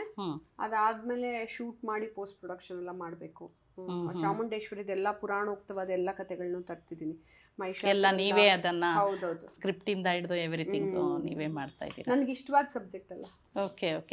ಓಕೆ ರೂಪಾ ಅವರೇ, ನಮಗೆ ನಾವು ಹೇಗೆ ಇನ್ವಾಲ್ವ್ ಆಗೋಗ್ಬಿಟ್ವಿ ಅಂದ್ರೆ ನೀವು ಹೇಳ್ತಾ ಇರೋಣ ಅನಿಸ್ತಾ ಇದೆ. ಸೊ ನಮಗೆ ನೆಕ್ಸ್ಟ್ ನೋಡಿ, ನೀವು ಎಷ್ಟು ಇಲ್ಲಿ ಕಲರ್ಫುಲ್ ಆಗಿದೆ ಈ ಜೆಮ್ಸ್, ಪ್ರೀಶಿಯಸ್ ಸ್ಟೋನ್ಸ್ ಅಂತಾರಲ್ವಾ, ನಮಗೆ ಜೆಮ್ ಸ್ಟೋನ್ಸು, ಅದ್ರ ಬಗ್ಗೆ ಮತ್ತೆ ಮ್ಯಾನಿಫೆಸ್ಟೇಷನ್ ಬಗ್ಗೆ ಸ್ವಲ್ಪ ಮಾತಾಡೋಣವಾ? ಸೊ ರೂಪಾ ಅವರೇ, ಇದುವರೆಗೂ ನಾವು ಕರ್ಮದ ಬಗ್ಗೆ ಮಾತಾಡಿದ್ದಾಯ್ತು, ಈ ಪೋಷಕರು ಹೇಗೆ ಮಕ್ಕಳನ್ನ ಸ್ಪಿರಿಚುವಲ್ ಲೈಫಿಗೆ ಹೇಗೆ ಕನೆಕ್ಟ್ ಮಾಡ್ಬೋದು ಅನ್ನೋದ್ರ ಬಗ್ಗೆನೂ ಹೇಳಿದ್ರಿ. ತುಂಬಾ ಸಿಂಪಲ್ ಆಗಿ ಹೇಳಿದ್ರಿ ಆಕ್ಚುಲಿ. ಯಾಕಂದ್ರೆ ನನಗಷ್ಟೇ ಅಲ್ಲ, ಯಾರು ನೋಡ್ತಿದ್ದಾರೆ ಅವ್ರಗಳಿಗೂ ನೀಟಾಗಿ ಅರ್ಥ ಆಗೋಗೆ ಹೇಳಿದ್ರಿ. ನನಗೆ ಆಗಿಂದ ನಿಮಗೆ ಕೈಗಳ ಮೇಲೆ ಕಣ್ಣು ನೋಡಿ ಎಷ್ಟು ನೋಡಿ. ಸೊ ಒಂದೊಂದು ಕಲರ್ ಇದೆ. ಇದ್ರ ಬಗ್ಗೆ ಹೇಳಿ. ನೀವು ಅಸ್ಟ್ರಾಲಜಿ ಆಕ್ಚುಲಿ ನನ್ನ ಫ್ರೆಂಡ್ಸು, ನಾವಾಗ್ಲೂ ಅದೇ ಹೇಳ್ತೀನಿ, ನಿಮ್ಗೆ ಗಾಡ್ ಫಾದರ್ ಇದಾರಾ ಅಂತಾರೆ, ನಾ ಯಾವ್ದಾರ ಫೀಲ್ಡಲ್ಲಿ ಎಲ್ಲಾರ ಹೋದ್ರೆ. ಹೌದು, ಇವರೆಲ್ಲರೂ ನನ್ನ ಗಾಡ್ ಫಾದರ್ಸೇ, ಪರಮಾತ್ಮ ನನ್ನ ಗಾಡ್ ಫಾದರು, ಇವರೆಲ್ಲ ನನ್ನ ಫ್ರೆಂಡ್ಸು. ನಾವು ಒಬ್ಬಳೇ ಹೋರಾಟಕ್ಕೆ ಹೋಗ್ತೀನಲ್ಲ. ಕೆಲವು ಲೀಡರ್ಸ್ ಏನು ಮಾಡ್ತಾ ಗೊತ್ತಾ, ಹಿಂದೆ 10 ಜನ ಇಟ್ಕೊಂಡೇ ಹೋಗ್ತಾರೆ. ಬಟ್ ನಾನು ಯಾವಾಗಲೂ ರೂಪಾ ಅಯ್ಯರ್ ನೋಡಿದ್ರೆ ಒಬ್ಬಳೇ, ನಾನೇ ಡ್ರೈವ್ ಮಾಡ್ಕೊಂಡು, ನಾನೇ ಹೋಗಿ, ನಾನೇ ಕೆಲಸಗಳು ಮಾಡಿ, ನಾನು ಒಬ್ಬೊಬ್ಬಳೇ ಹೋಗ್ತಿರ್ತೀನಿ ಎಲ್ಲ ಕೆಲಸಕ್ಕೂ. ಸೊ ಅವಾಗ ಹೇಳ್ತೀನಿ, ಇವರೇ ನನ್ನ ಫ್ರೆಂಡ್ಸು, ಅವರೆಲ್ಲ ನನ್ನ ಜೊತೇಲಿ ಇರ್ತಾರೆ. ಅದು ಹೇಗೆ ಅಂದರೆ, ಜ್ಯೋತಿಷ್ ಶಾಸ್ತ್ರದ ಪ್ರಕಾರ ನಾನು ಇದನ್ನು ಹೇಳ್ತಾ ಇದ್ನಲ್ಲ, ಎಲ್ಲೋ ಸಫರು ನನಗೆ ಮೈಸೂರು ಮಹಾರಾಜರು ಶ್ರೀಕಂಠದತ್ತ ಒಡೆಯರು ಅವ್ರು ಅವಾಗ ನನಗೆ ಚಂದ್ರ ಫಿಲ್ಮ್ ಮಾಡೋ ಟೈಮಲ್ಲಿ ಇದನ್ನು ಸಜೆಸ್ಟ್ ಮಾಡಿದ್ರು. ಎಲ್ಲೋ ನೀವು ಅಲ್ಲಿ ಶೂಟ್ ಮಾಡಿದ್ರಾ? ಪ್ಯಾಲೇಸಲ್ಲಿ ಒಂದು 52 ದಿನ ಶೂಟ್ ಮಾಡಿದ್ವಿ. ಪ್ಯಾಲೇಸಲ್ಲೇ ಮಾಡಿದ್ರಾ? Okay okay. ಅವಾಗ ಅದಾದ್ಮೇಲೆ ನಾನು PhD ಓದಬೇಕಾದ್ರೆ ಜ್ಯೋತಿಷ್ ಶಾಸ್ತ್ರ ಒನ್ ಆಫ್ ದ ಸಬ್ಜೆಕ್ಟ್ಸ್ ಆಗಿತ್ತು ನನಗೆ. ಸೊ ಅದರಲ್ಲಿ ಮತ್ತೆ ಸಂಖ್ಯಾಶಾಸ್ತ್ರ ಆಗಿರಬಹುದು, ಜ್ಯೋತಿಷ್ ಶಾಸ್ತ್ರಕ್ಕೆ ನಾನು ತುಂಬ ಪ್ರಾಮುಖ್ಯತೆ ಕೊಟ್ಟು ಇವಾಗಲೂ ಅದರದ್ದೊಂದು ಬುಕ್ ಬರೀಬೇಕು ಅಂತಿದ್ದೀನಿ. ಪರಾಶರ ಮಹಾಮುನಿಗಳದು, ಜೈಮಿನಿ ಮಹಾಮುನಿಗಳದು, ಮತ್ತು ವರಹ ಮಿಹಿರ ಅವ್ರದ್ದು, ಮತ್ತು ಹೇಗೆ ಅದು ಲಘು ಪರಾಶರ ಮತ್ತು ಭೃಗು ಮಹರ್ಷಿಗಳದು ಹೋರ, ಅದೆಲ್ಲವನ್ನು ಕಾಂಬಿನೇಷನ್. ಬಿಕಾಸ್ ಜನ ದೆಲ್ ಗೆಟ್ ಕನ್ಫ್ಯೂಸ್ಡ್, ಇದನ್ನ ನಂಬಲ. ಸೊ ಅವ್ರದ್ದೆಲ್ಲ ಒಂದು ಚಾರ್ಟ್ ಮಾಡಬೇಕು ಅಂತಿದ್ದೀನಿ ನಾನು. ಈಗ ವಕ್ರಿಗ್ರಹಗಳು, ಒಬ್ಬರ ಗುರುಗಳು ಹೇಳ್ತಾರೆ ಒಳ್ಳೇದು ಅಂತ, ವಕ್ರಿಗ್ರಹ ಒಬ್ಬರು ಹೇಳ್ತಾರೆ ಕೆಟ್ಟದು ಅಂತಾರೆ. ಸೊ ಅದ್ರ ಬಗ್ಗೆನೇ ಒಂದು ಪ್ರೆಸೆಂಟೇಷನ್ ಮಾಡಬೇಕು ಅಂತಿದ್ದೀನಿ. ಅದು ತುಂಬ ದೊಡ್ಡ ಸಮುದ್ರದಷ್ಟು ದೊಡ್ಡ ಸಬ್ಜೆಕ್ಟು, ಅದು ಅಷ್ಟೇ ತುಂಬ ಬ್ಯೂಟಿಫುಲ್ ಸಬ್ಜೆಕ್ಟು. ನಾವು ಹಿಂಗೆ ಭೂಮಂಡಲದಲ್ಲಿ ನಿಂತ್ಕೊಂಡು ನೋಡಿದ್ರೆ ಎಲ್ಲ ಗ್ರಹಗಳು ನಮ್ಮ ಸುತ್ತಮುತ್ತಲೂ ಇದ್ದಾಗ ಅವೆಲ್ಲ ಹೆಂಗೆ ವರ್ಕ್ ಮಾಡ್ತಿರುತ್ತೆ, ಅವ್ರ ಎನರ್ಜಿ ನನ್ನ ತಲೆ ಮೇಲೆ ಹೇಗೆ ಬೀಳ್ತಾ ಇದೆ. ಅಷ್ಟೆಲ್ಲೋ ದೂರದಲ್ಲಿದ್ದಾನೆ ರಾಹು ಕೇತು, ಚಂದ್ರನ ನಾರ್ತ್ ನೋಡು ಸೌತ್ ನೋಡು, ಅವ್ನು ಹಿಂಗೆ ಬಂದು ನನ್ನನ್ನು ಈ ರೀತಿ ಆವರಿಸ್ಕೊಳ್ತಾನೆ, ನನ್ನ ಕೈಲಿ ಕೆಟ್ಟ ಕೆಲಸ ಮಾಡೋದಕ್ಕೆ ಪ್ರೇರೇಪಿಸ್ತಾನೆ, ಹೇಗೆ ಅದು ಹೆಂಗೆ ಸಾಧ್ಯ, ನನ್ನ ಕರ್ಮ ಬ್ಯಾಲೆನ್ಸ್ ಹೆಂಗೆ ಇಟ್ಕೋತಾರೆ, ಇದೆಲ್ಲ ಒಂದು ದೊಡ್ಡ ಸಬ್ಜೆಕ್ಟು. ಹೌದು, ತುಂಬಾ ದೊಡ್ಡ ಸಬ್ಜೆಕ್ಟ್. ನೀವು ಹೇಳ್ತಿದ್ರೆ ಇಷ್ಟೊಂದು ಈ ಮಟ್ಟಕ್ಕೆ ಇವರೆಲ್ಲ ಹೆಂಗೆ ಅಂತ ಹೇಳಿದ್ರೆ, ಜಮ್ ಸ್ಟೋನ್ಸ್ ಹಾಕೋದ್ರಿಂದ ಏನ್ ಪ್ರಯೋಜನ? ಈಗ ಆ ಪ್ಲಾನೆಟ್ಗೂ ಮತ್ತೆ ಈ ಭೂಮಿನಲ್ಲಿರೋದಕ್ಕೂ ಇವು ಮಧ್ಯದಲ್ಲಿ ನಿಮ್ಗೆ ಇಂಟ್ರಾಕ್ಷನ್ ಮಾಡುತ್ತವೆ ಎನರ್ಜಿ. ಈಗ ಸೂರ್ಯ ಹುಟ್ಟಿದಾಗ ಹೇಗೆ ಎಲ್ಲ ಜೀವ ಚೈತನ್ಯವನ್ನ ಪಡ್ಕೊಂಡು ಬೆಳೆ ಹೂವುಗಳು ಎಲ್ಲ ನೋಡಿ ಹಿಂಗೆ ಮುದ್ರಕೊಂಡಿರೋದು ಕೂಡ ಹೂವು ಅರಳಕ್ಕೆ ಶುರುವಾಗುತ್ತೆ, ಅಲ್ಲಿಂದ ಒಂದು ಎನರ್ಜಿ ಬರುತ್ತೆ. ಅದೇ ರೀತಿ ಸಮುದ್ರ ಕೂಡ ಹುಣ್ಣಿಮೆ ದಿನ ಬೇಡ ಅಂದರೂ ಟೈಡ್ಸು ಅಲೆಗಳು ಉಕ್ಕಿ ಉಕ್ಕಿ ಉಕ್ಕಿ ಮೇಲಕ್ಕೆ ಹೋಗುತ್ತೆ. ಸೊ ಅದೇ ರೀತಿ ಗುರುಗ್ರಹ ಕೂಡ ಭೂಗ್ರಹವನ್ನು ಹೇಗೆ ಅದು ಕಂಟ್ರೋಲ್ ಮಾಡ್ಕೊಂಡು ಬೇರೆ ಧೂಮಕೇತುಗಳೆಲ್ಲ ಹೊಡಿದೇ ಇರಲಿ ಅಂತ ಕಂಟ್ರೋಲ್ ಮಾಡ್ಕೊಂಡು, ಹೇಗೆ ಚಂದ್ರ ಭೂಮಿಯನ್ನು ಪ್ರೊಟೆಕ್ಟ್ ಮಾಡ್ತಾ ಇದೆ, ನರ್ಚರ್ ಮಾಡ್ತಾ ಇದೆ. ಸೊ ಹಾಗೆ ಒಂದೊಂದು ಗ್ರಹಗಳನ್ನು ಭೂಮಿನ ಒಂಥರ ಪ್ರೊಟೆಕ್ಟ್ ಮಾಡ್ಕೊಂಡು ಬಂದಿದೆ.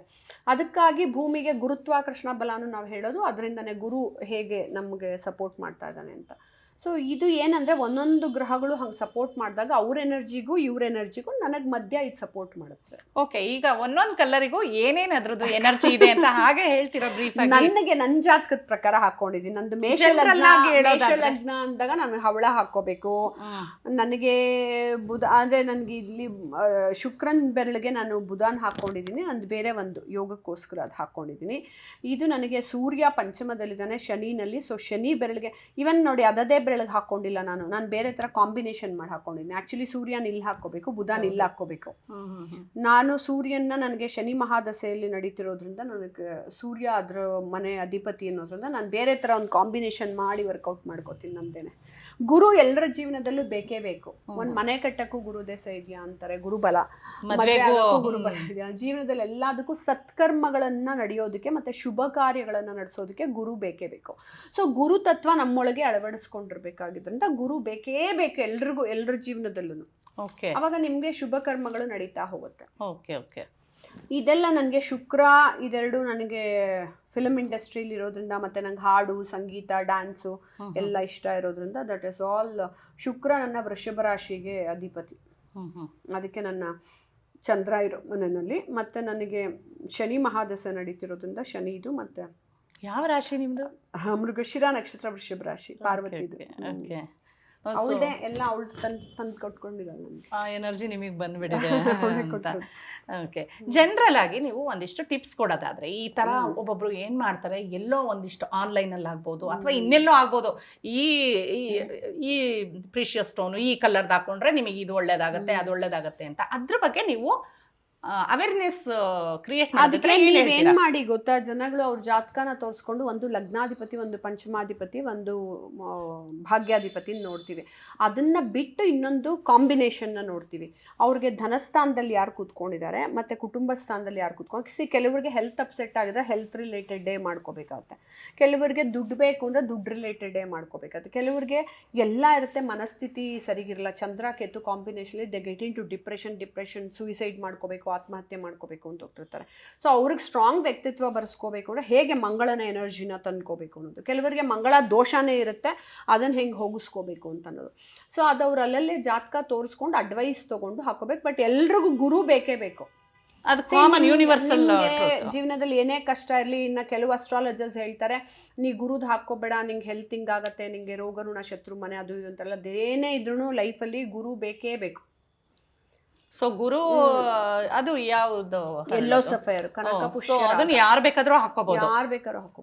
ಇನ್ನು ನಾರ್ತ್ ಇಂಡಿಯನ್ಸ್ ನೋಡಿ ಎಲ್ಲರೂ ಹಾಕೊಂಡ್ಬಿಟ್ಟಿರ್ತಾರೆ. ಓಕೆ, ಇನ್ನು ಉಳಿದಂತೆ ಕಾಮನ್ ಆಗಿ ಯೂಸ್ ಮಾಡೋ ಅಂತದ್ ಕೇಳ್ತಾ ಇದೀನಿ. ಲೇಡೀಸ್ಗಳು ಹವಳ ಹಾಕ್ತಾರೆ ಎಲ್ರು. ಹೌದು, ತಾಳಿಲೇ ಹಾಕೊಳ್ತಾರಲ್ವಾ, ಅದು ಈಗ ಮಾಂಗ್ಲಿಕ್ ದೋಷ ಹೋಗ್ಬೇಕು ಅನ್ನೋದಕ್ಕೂ ಹಾಕೋತಾರೆ.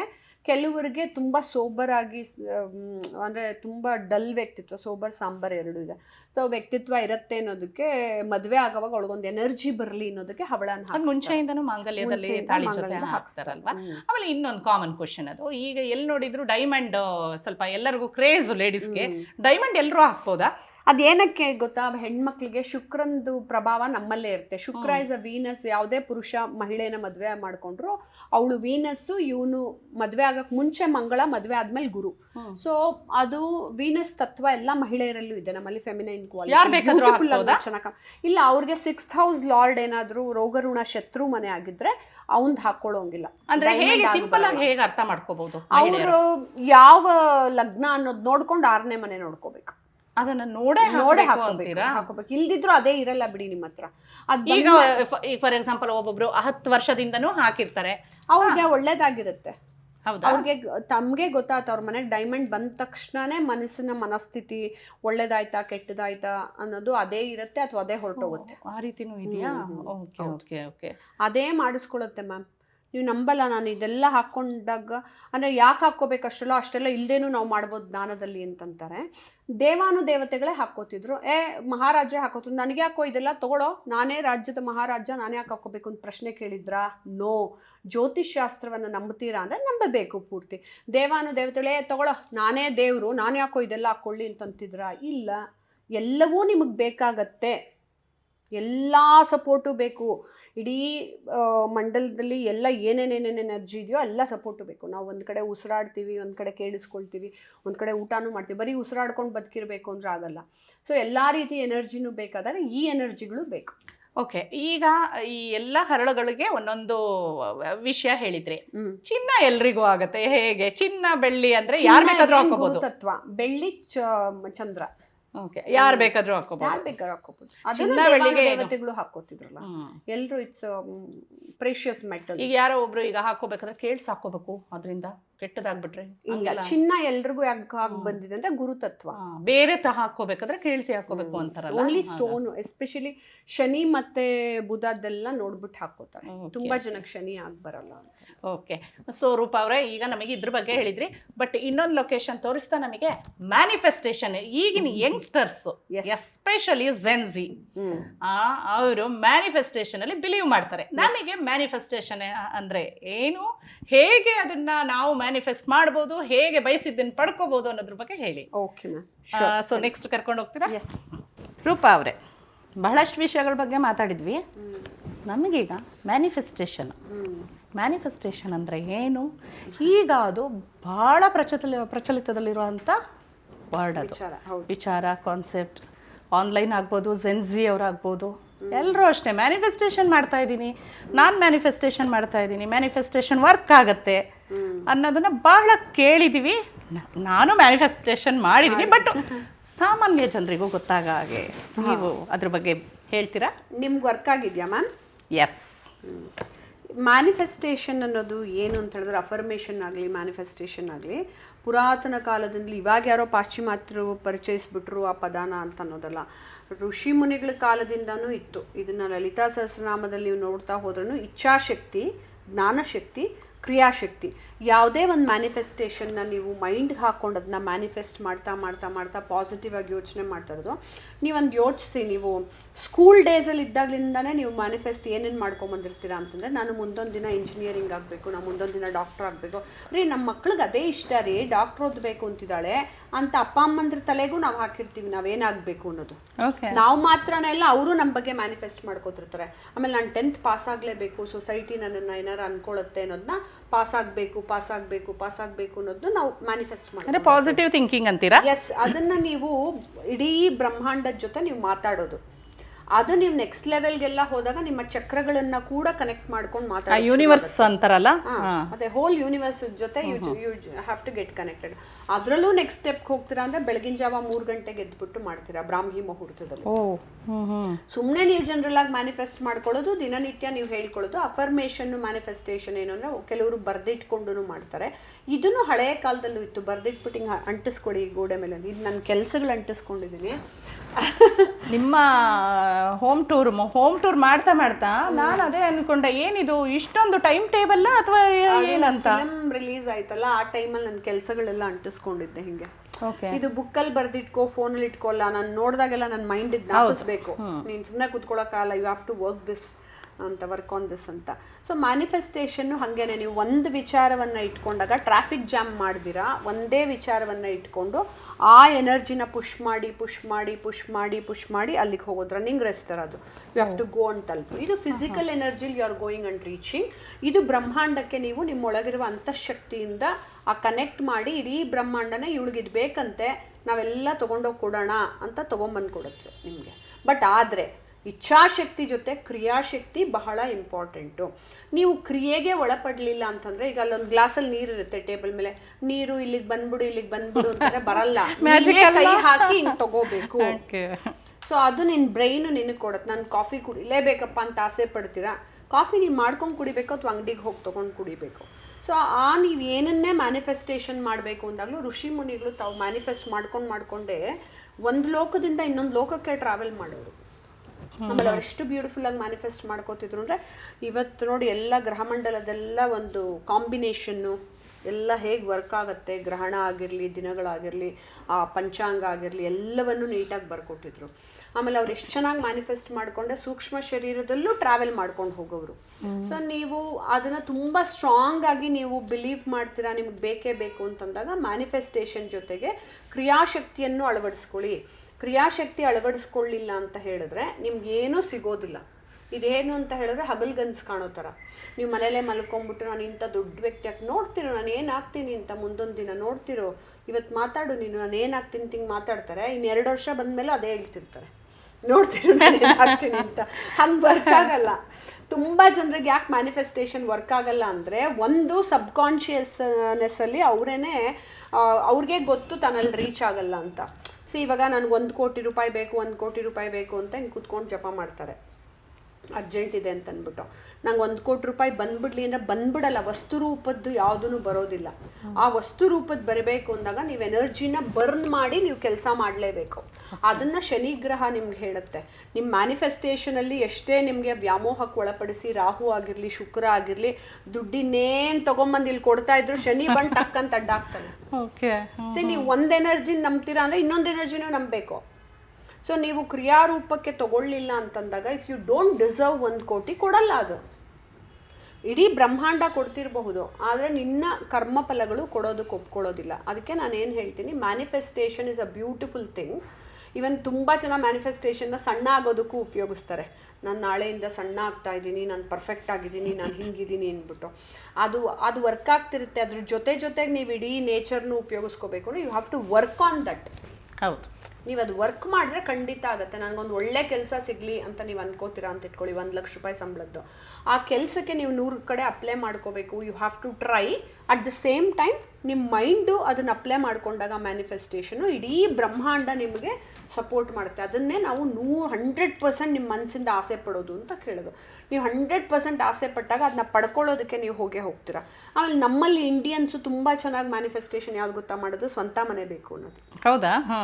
ಸ್ವಂತ ಮನೆ ಅಂದ್ರೆ ಪಾಪ ಈಗೆಲ್ಲ ಮಾಡ್ಕೊಳ್ಳೋದಲ್ಲ, ಅಮ್ಮ ಅಜ್ಜಿ ಕಾಲದಲ್ಲೇ ಇಟ್ಕೊಳ್ಳಿ. ಅವರೆಲ್ಲ ಸ್ವಂತ ಮನೆ ಬೇಕು, ಸ್ವಂತ ಮನೆ ಎಲ್ರ ಕಿವಿಗೂ ಹಾಕೋರದ್ನ. ಆ ಸ್ವಂತ ಮನೆ ಬೇಕು, ಸ್ವಂತ ಮನೆ ಬೇಕು, ಸ್ವಂತ ಮನೆ ಬೇಕು ಅನ್ನೋದೇ ಮ್ಯಾನಿಫೆಸ್ಟ್ ಆಗಿ ಆಗಿ ಆಗಿ ಒಂದಿನ ಸ್ವಂತ ಮನೆ ಆಗ್ತಿತ್ತು. ಅದನ್ನು ಮ್ಯಾನಿಫೆಸ್ಟ್ ಕೈಂಡ್ ಆಫ್ ಮ್ಯಾನಿಫೆಸ್ಟೇಷನ್. ಅಂದ್ರೆ ನೀವು ಪಾಸಿಟಿವ್ ಆಗಿ ಹೇಳ್ತಾ ಹೇಳ್ತಾ ಹೇಳ್ತಾ ಹೇಳ್ತಾ ಹೋದಾಗ ಅದು ಖಂಡಿತ ವರ್ಕ್ ಆಗುತ್ತೆ. ಇದು ಪ್ರೀತಿಲೂ ವರ್ಕ್ ಆಗಿದೆ ತುಂಬಾ ಜನರಿಗೆ. ನನ್ಗದ್ ಬೇಕು, ನಾನು ಅವಳನ್ನ ಪ್ರೀತಿಸ್ತಿದ್ದೀನಿ ಅಂತ ನೀವು ರೂಮಲ್ಲೇ ಕೂತ್ಕೊಂಡು ಮಲ್ಕೊಂಡೇ ಒಂದು ಹುಡುಗಿನ ನೀವು ಇಷ್ಟಪಡ್ತಿದ್ರು ನೋಡಿ, ಆ ಹುಡುಗಿನೂ ನೀವು ಪ್ರೀತಿಸ್ತೀರ. ಅದೇ ರೋಡಲ್ಲಿ 10 ಜನ ಹುಡುಗಿರಿದ್ರು, ನೀವು ಅದೇ ಹುಡುಗಿನ ಪ್ರೀತಿಸ್ತೀರ, ಆ ಹುಡುಗಿ ನಿಮ್ಮನ್ನೇ ಪ್ರೀತಿಸ್ತಾಳೆ. That is also kind of manifestation. ಯಾಕೆ ಯಶ್ ಅವರು ಪ್ಯಾನ್ ಇಂಡಿಯಾ ಸ್ಟಾರ್ ಆಗಕ್ಕೆ ಅವರು ಮ್ಯಾನಿಫೆಸ್ಟ್ ಮಾಡಿದ್ರು ಅನ್ಸುತ್ತೆ. ಅದು ಖಂಡಿತ ಅವರು ಕರ್ಮಫಲದಲ್ಲೂ ಇರುತ್ತೆ. ಹೌದಾ?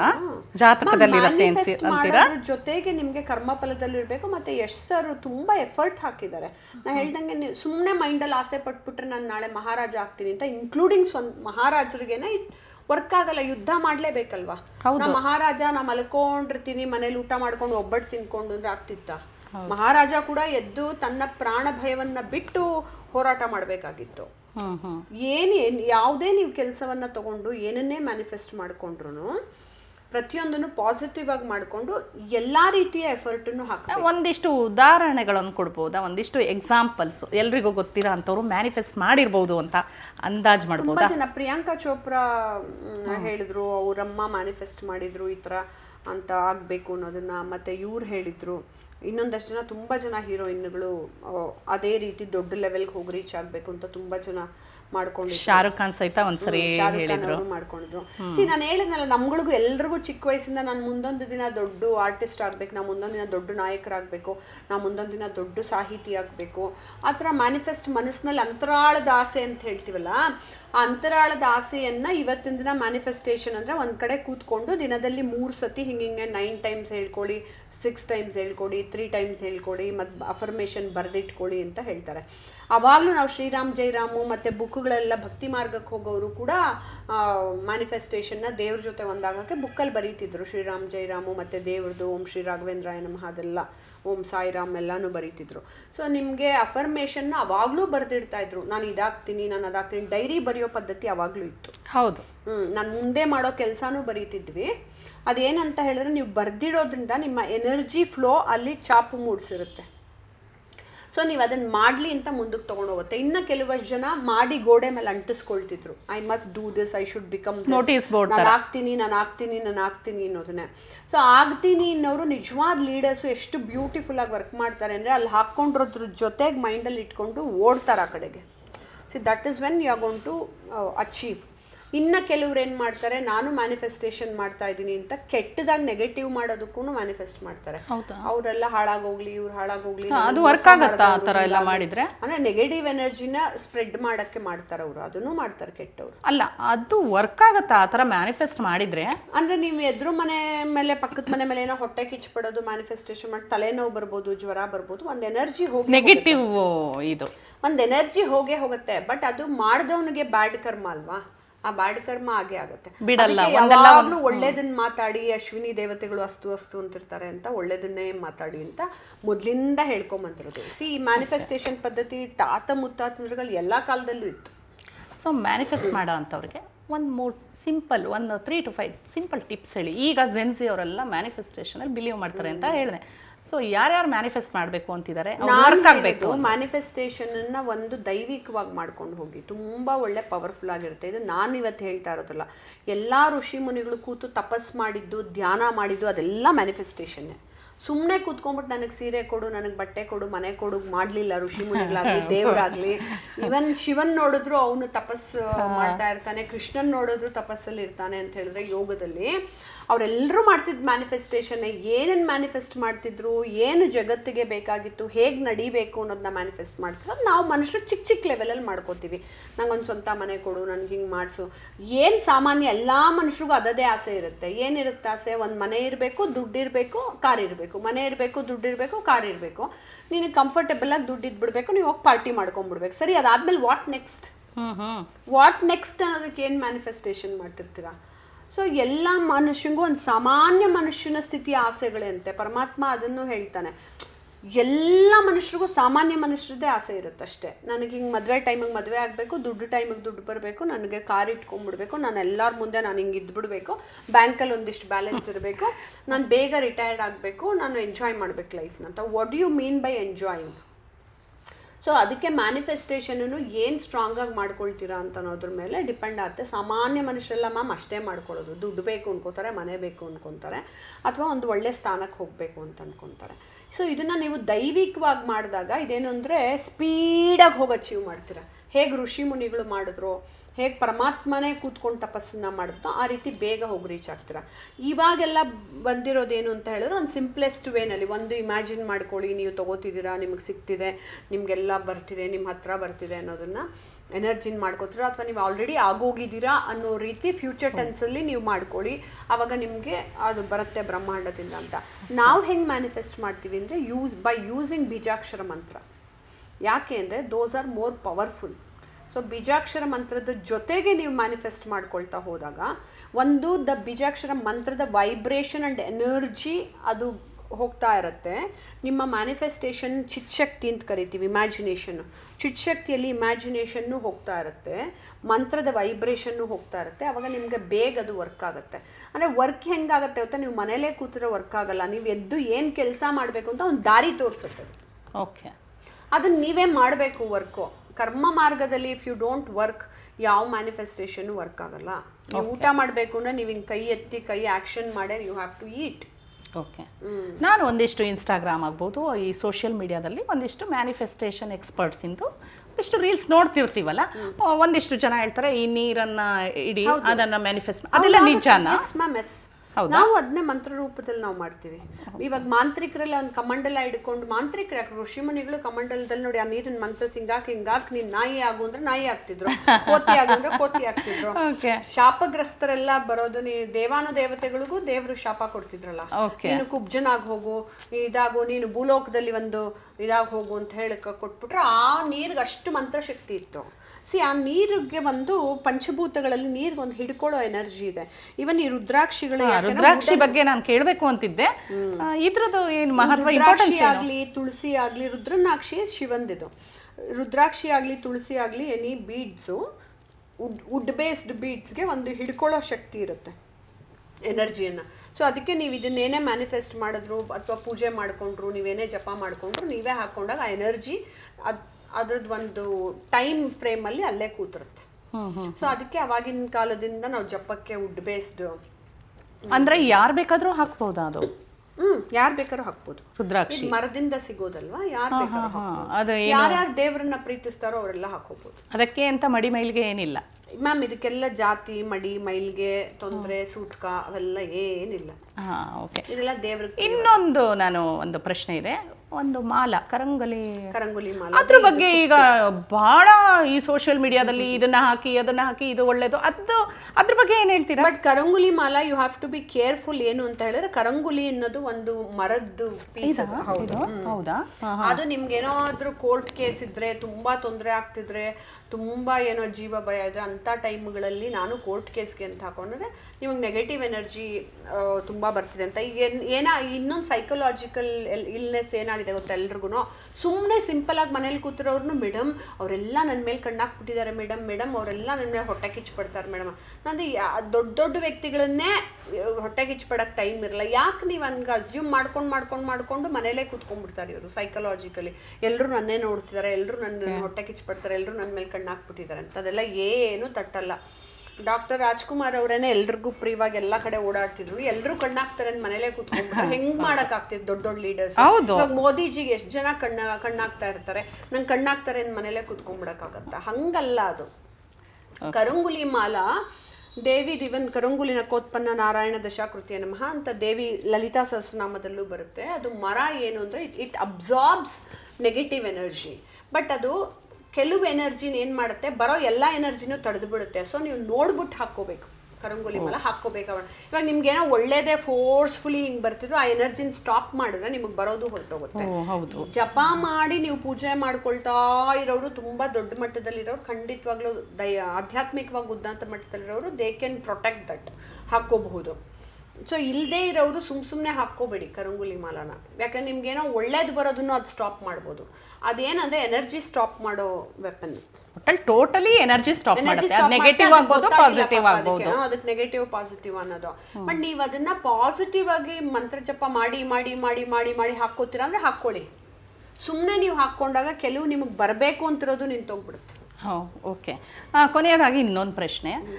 ಸಾಮಾನ್ಯರು ನಾವೆಲ್ಲ ಈಗ ಎಲ್ಲರೂ ಯಾವಾಗಲೂ ಸ್ಪಿರಿಚುವಲಿ ಬ್ಯುಸಿಯಾಗಿರೋಕ್ಕಾಗಲ್ಲ. ಈ ನೆಗೆಟಿವ್ ಎನರ್ಜಿಗಳಿಂದ ಹೇಗೆ ತಪ್ಪಿಸ್ಕೋಬೋದು? ಏನು ಸಿಂಪಲ್ಲಾಗಿ ಏನು ಒಂದು ಏನಾದರೂ ಪ್ರೊಸೀಜರ್ ಆಗ್ಬೋದು, ಏನು ಮಾಡಬಹುದು? ನನಗೆ ಫೋನ್ ಮಾಡಿದಾಗೆಲ್ಲ ನಾನು ಹೇಳ್ತೀನಿ, ಮ್ಯಾಮ್ ತುಂಬ ಜನ ಶತ್ರುಗಳಾಗ್ಬಿಟ್ರೆ ಏನು ಅಂದರೆ ಓಂ ಕ್ರೀಂ ಕಾಳಿಕಾಯಿ ನಮಃ, ವೆರಿ ಸಿಂಪಲ್ ಮಂತ್ರ. ಎನಿ ಒಂದು ಮಂತ್ರ ಇಟ್ಕೊಳ್ಳಿ.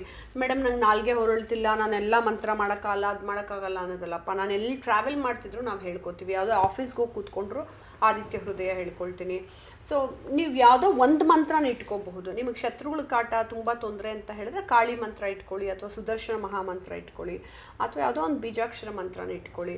ಅದನ್ನು ಇಟ್ಕೊಂಡೇ ನೀವು ಮಾಡ್ಕೋಬಹುದು. ಓಂ ಕ್ರೀಂ ಕಾಳಿಕಾಯಿ ನಮಃ ಇಟ್ಕೊಂಡಾಗ ನಿಮಗೆ ಸ್ವಲ್ಪ ನಿಮ್ಮಿಂದ ನೆಗೆಟಿವ್ ಎನರ್ಜಿ ದೂರ ಹೋಗೋಕ್ಕೆ ಶುರು ಆಗುತ್ತೆ, ಕಾಳಿ ಎನರ್ಜಿ ನಿಮ್ಮೊಳಗೆ ಬಂದಾಗ. Okay okay.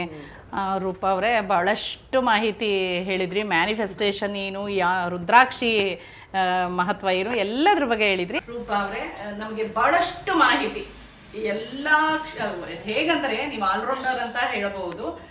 ನಮಗೂ ನಿಮ್ಮ ಜೊತೆ ಮಾತಾಡಿ ಭಾಳಷ್ಟು ಖುಷಿ ಆಯಿತು, ಭಾಳಷ್ಟು ಮಾಹಿತಿ ಹಂಚ್ಕೊಂಡ್ರಿ. ಥ್ಯಾಂಕ್ ಯು, ಧನ್ಯವಾದಗಳು. So nice of you. Thank you. Thank you. Interesting ಮತ್ತು ಇನ್ಫಾರ್ಮೇಟಿವ್ ವಿಡಿಯೋಗಳನ್ನು ಮಿಸ್ ಮಾಡ್ಕೋಬೇಡಿ. ಈಗಲೇ ಸಬ್ಸ್ಕ್ರೈಬ್ ಮಾಡಿ.